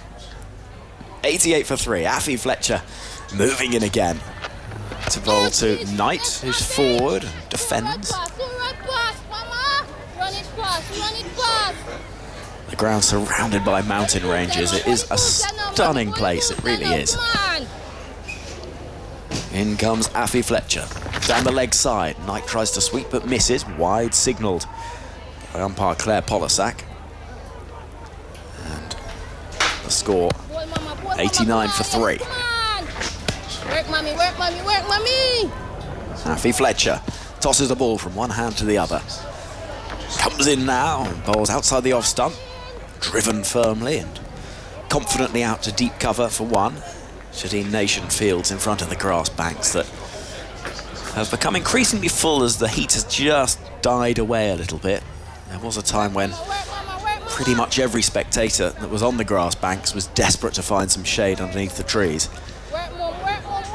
It feels a little bit gentler now. I say that, it's still sort of like an oven door when you open the back of the commentary box. Ball it, mama, ball it good there now, come on! Siva Brunt is on 17 from 11. She waits for Afi Fletcher. Full delivery, which is gently worked down the ground for one more. England moving forward to 91 for 3. You'd say these two are probably England's two most technically correct players, aren't they? Fantastic players of spin as well, so just managing risk through this middle phase.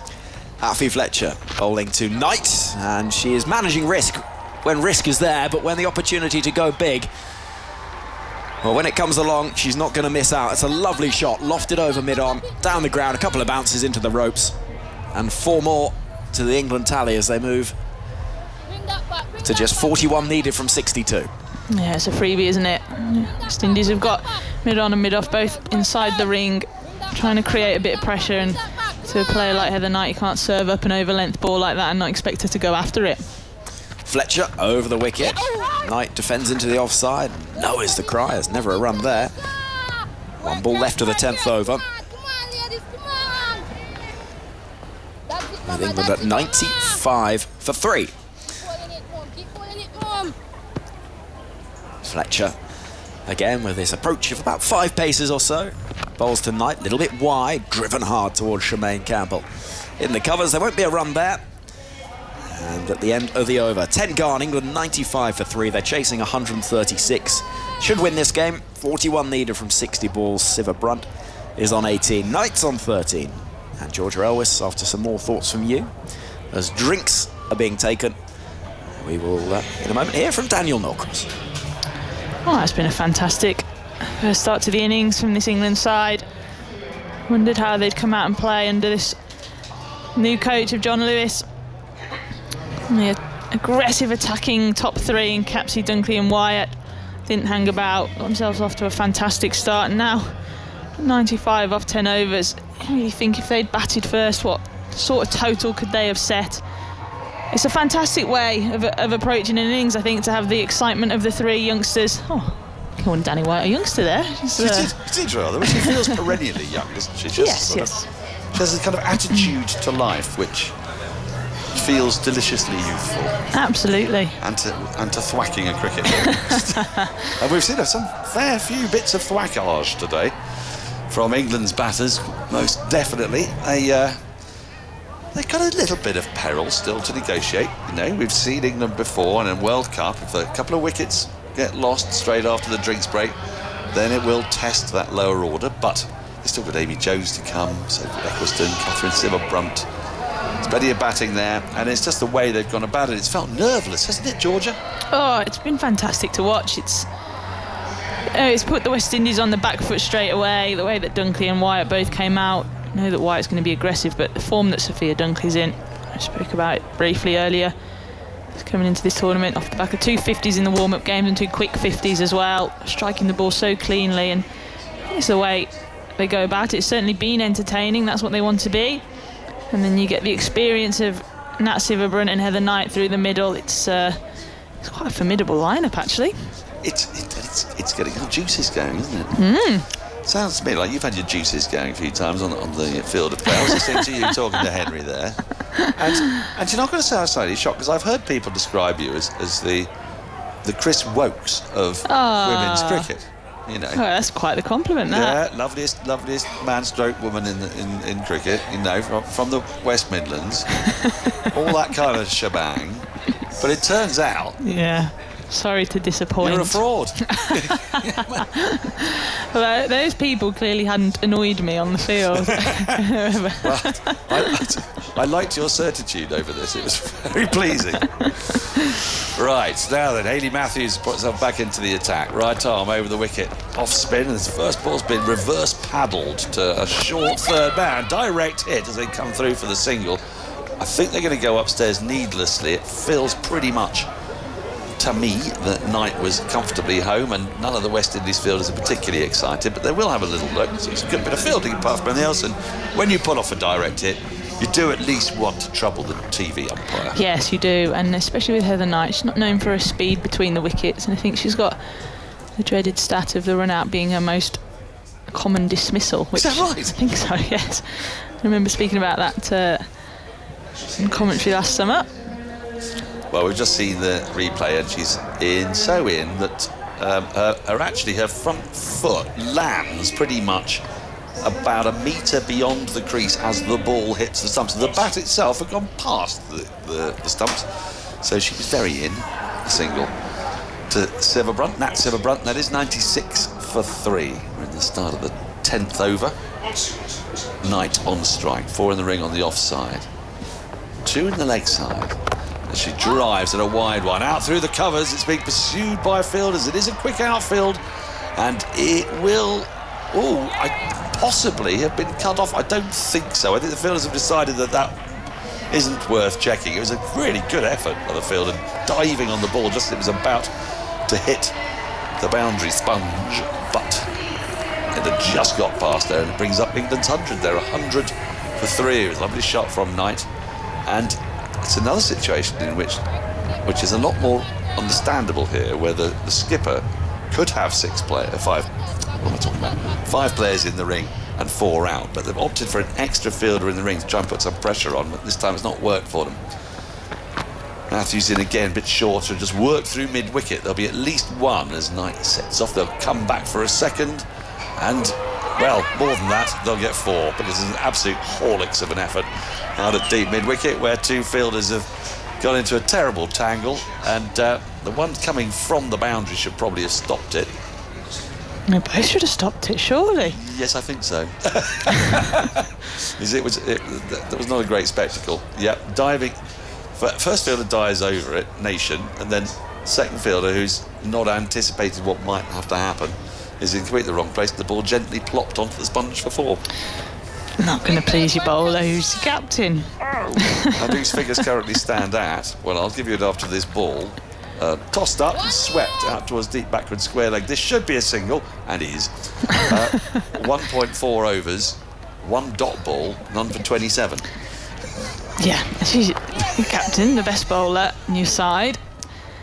And England have said, thank you very much, we'll have a bit of you today.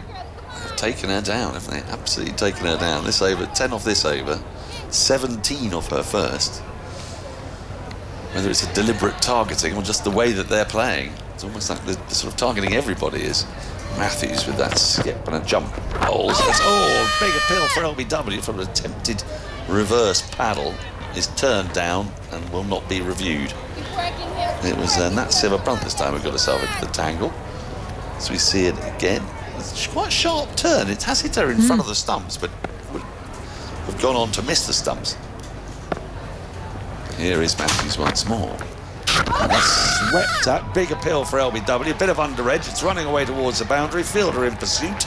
It's going to hit the boundary sponge. 4 more. 4 signalled by the umpire. So the umpire is not anticipating a DRS referral here, because she said that's hit the bat. And that is the end of the over. And of course, West Indies, what am I talking about? They burned 2 reviews. They burned them badly, 3 balls. they? Thank you, Georgia. Yeah. So Matthews has conceded 17 off her first over, 14 off her second. Boundaries galore. England 109 for 3 from 11. They're going at 1 run under 10 and over. They need now just 27 from 9 overs with 7 wickets in hand. And if there was any jeopardy after the tea break, and I built up that jeopardy, it's evaporated. Yeah, it's gone now, isn't it? Completely and utterly gone. Yeah. These 2 at the crease are so experienced.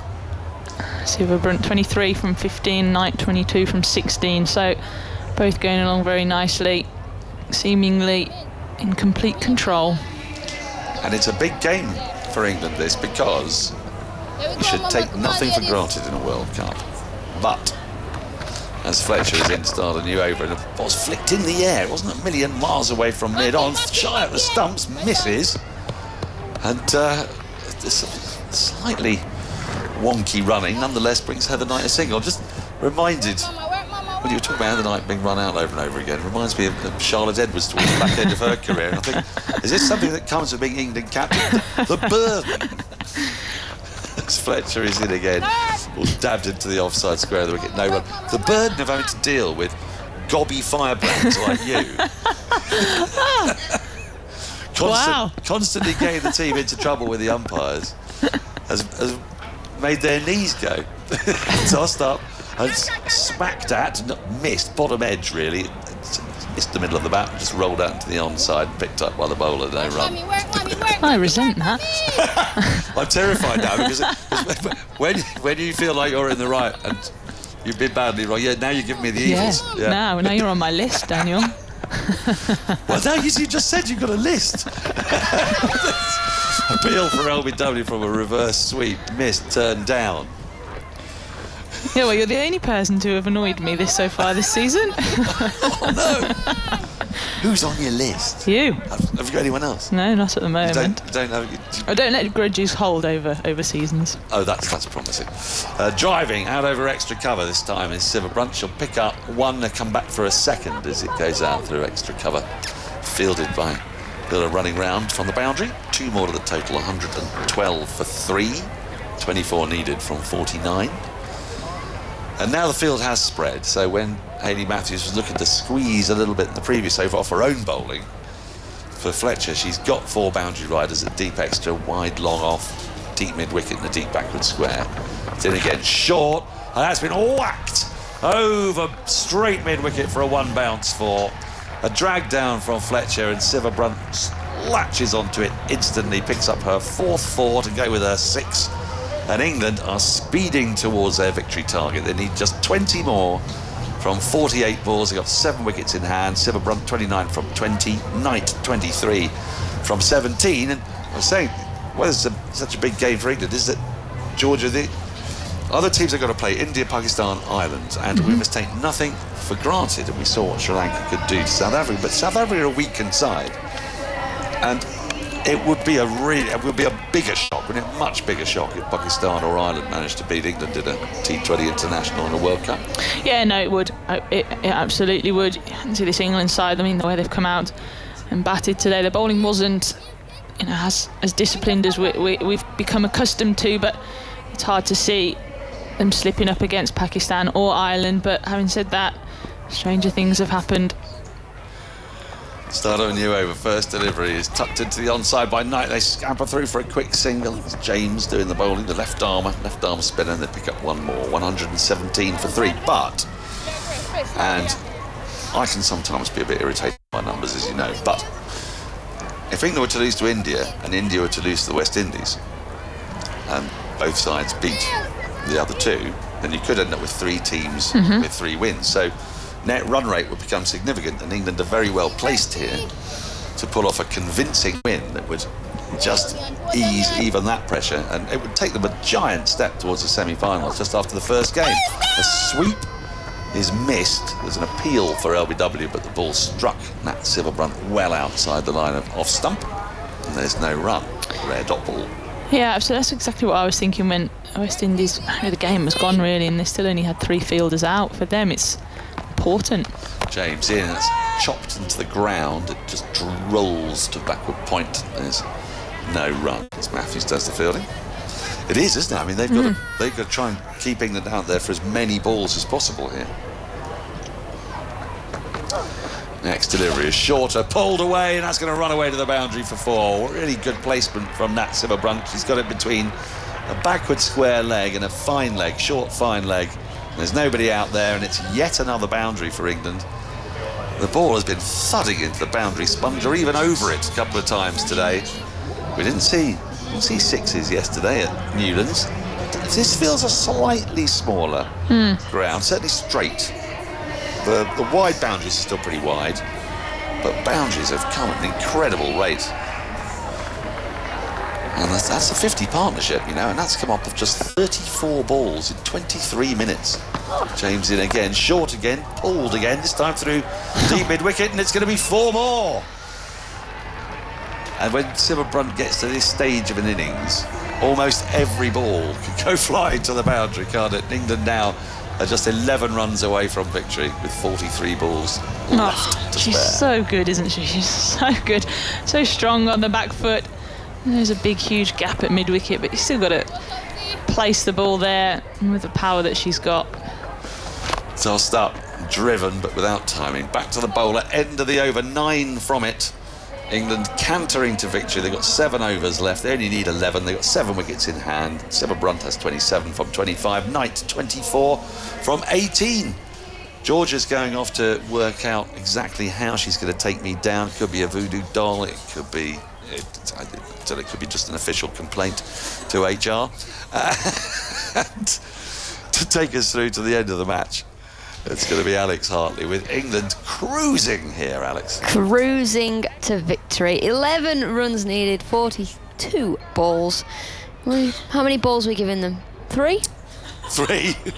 Well, Selman's back in the attack. I think they're going to try and get there, aren't they, as quick as they can because of net run rate. They want. Oh yeah, of course. Because it's a form of insurance. If you do lose to India and the West Indies do beat India and everybody else beats the other 2 sides, then you could be in a 3-way tie. So if you win in your mini group by the largest margin possible, you're safe. As Selman is in, this is short and deep's very low. It's pulled out towards deep mid-wicket by Knight, the skipper. She goes to 25 with that single, and England now need 10 from 41. Brings Nat Siva Brunt on to strike. It's been a very entertaining display with the bat, hasn't it? It has. It's been a dominant performance for England. With the bat, Sophia Dunkley the star, and then Knight and Nat Siva Brunt, they've just carried things off. Alice Capsey looked good as well. No complaints from me. Right. That's For rare. once. That's very rare.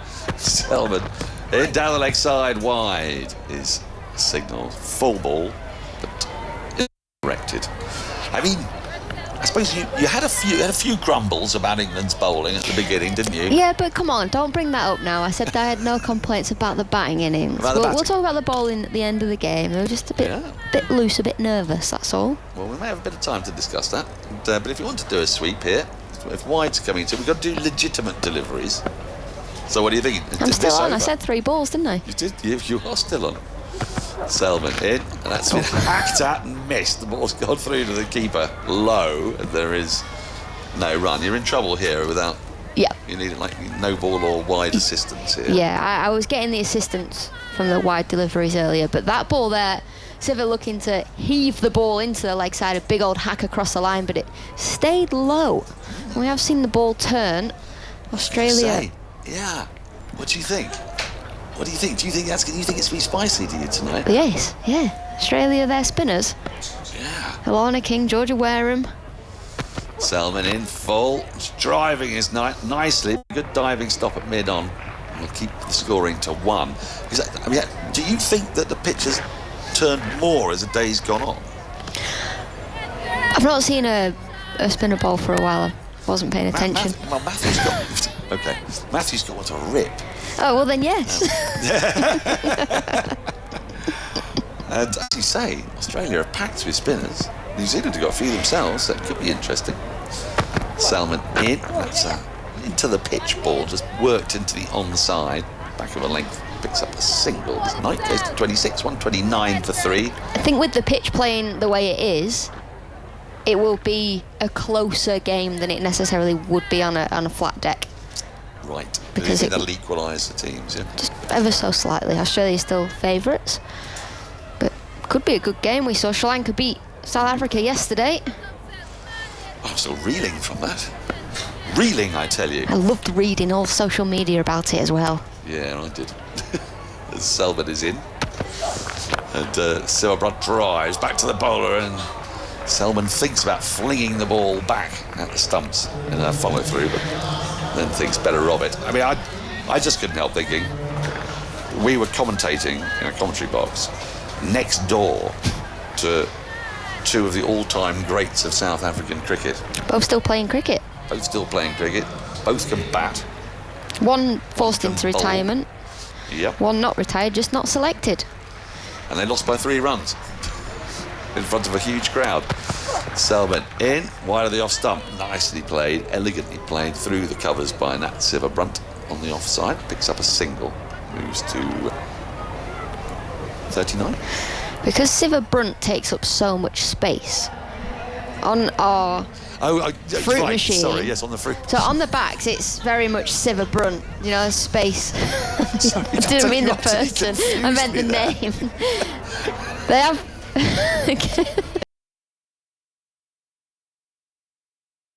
Yourself. But we've actually got just Siver-Brunt. Siver-Brunt, yeah. Yeah. They can't fit the T. So 6 more needed to win, 6 overs left to bowl.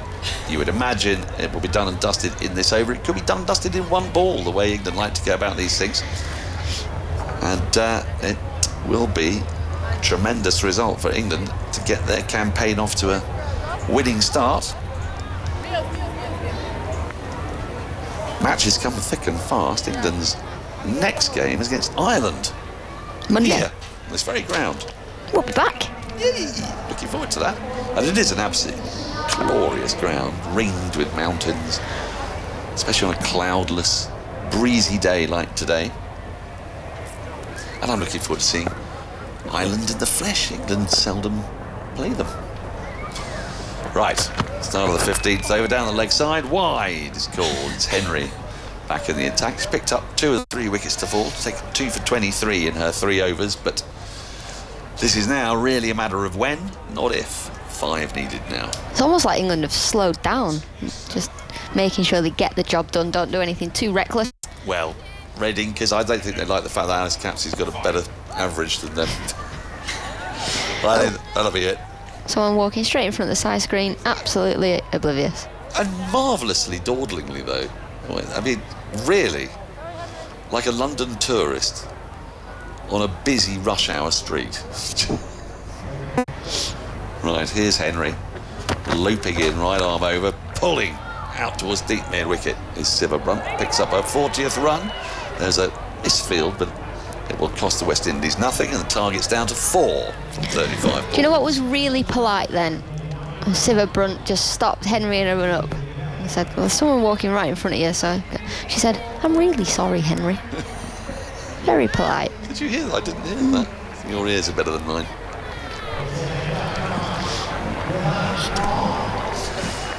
.132 for 3, England.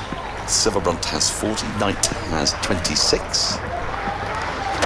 As Henry is in, this is worked towards mid-on, there's no run. Conclusion of this game, we're heading to the rugby, so if you're tuning in, waiting to hear that. I don't think it'll be long. England requiring just 1 boundary to complete a dominant victory, having restricted the West Indies to 135. West Indies got off to a cracking start, 47 in the power play, then lost wickets regular intervals. Next ball is the last ball of the match. It has been smashed imperiously for a 1 bounce 4 by... Oh no, I beg your pardon. It's been smashed for 6 by Heather Knight. What a way for the captain to win the game and get England's campaign off to a winning start. Alex Hartley, thoughts from you before we head off to the rugby? Very, very good from England. Dominant display with the bat. That is how you want to start a World Cup. They were a little bit nervous with the ball. They know that. A few too many extras. But with the bat, they really have shown this fearless cricket, this entertaining cricket that they're all about under new head coach John Lewis. And if this is how they're going to play their cricket moving forward, it's going to be good to watch.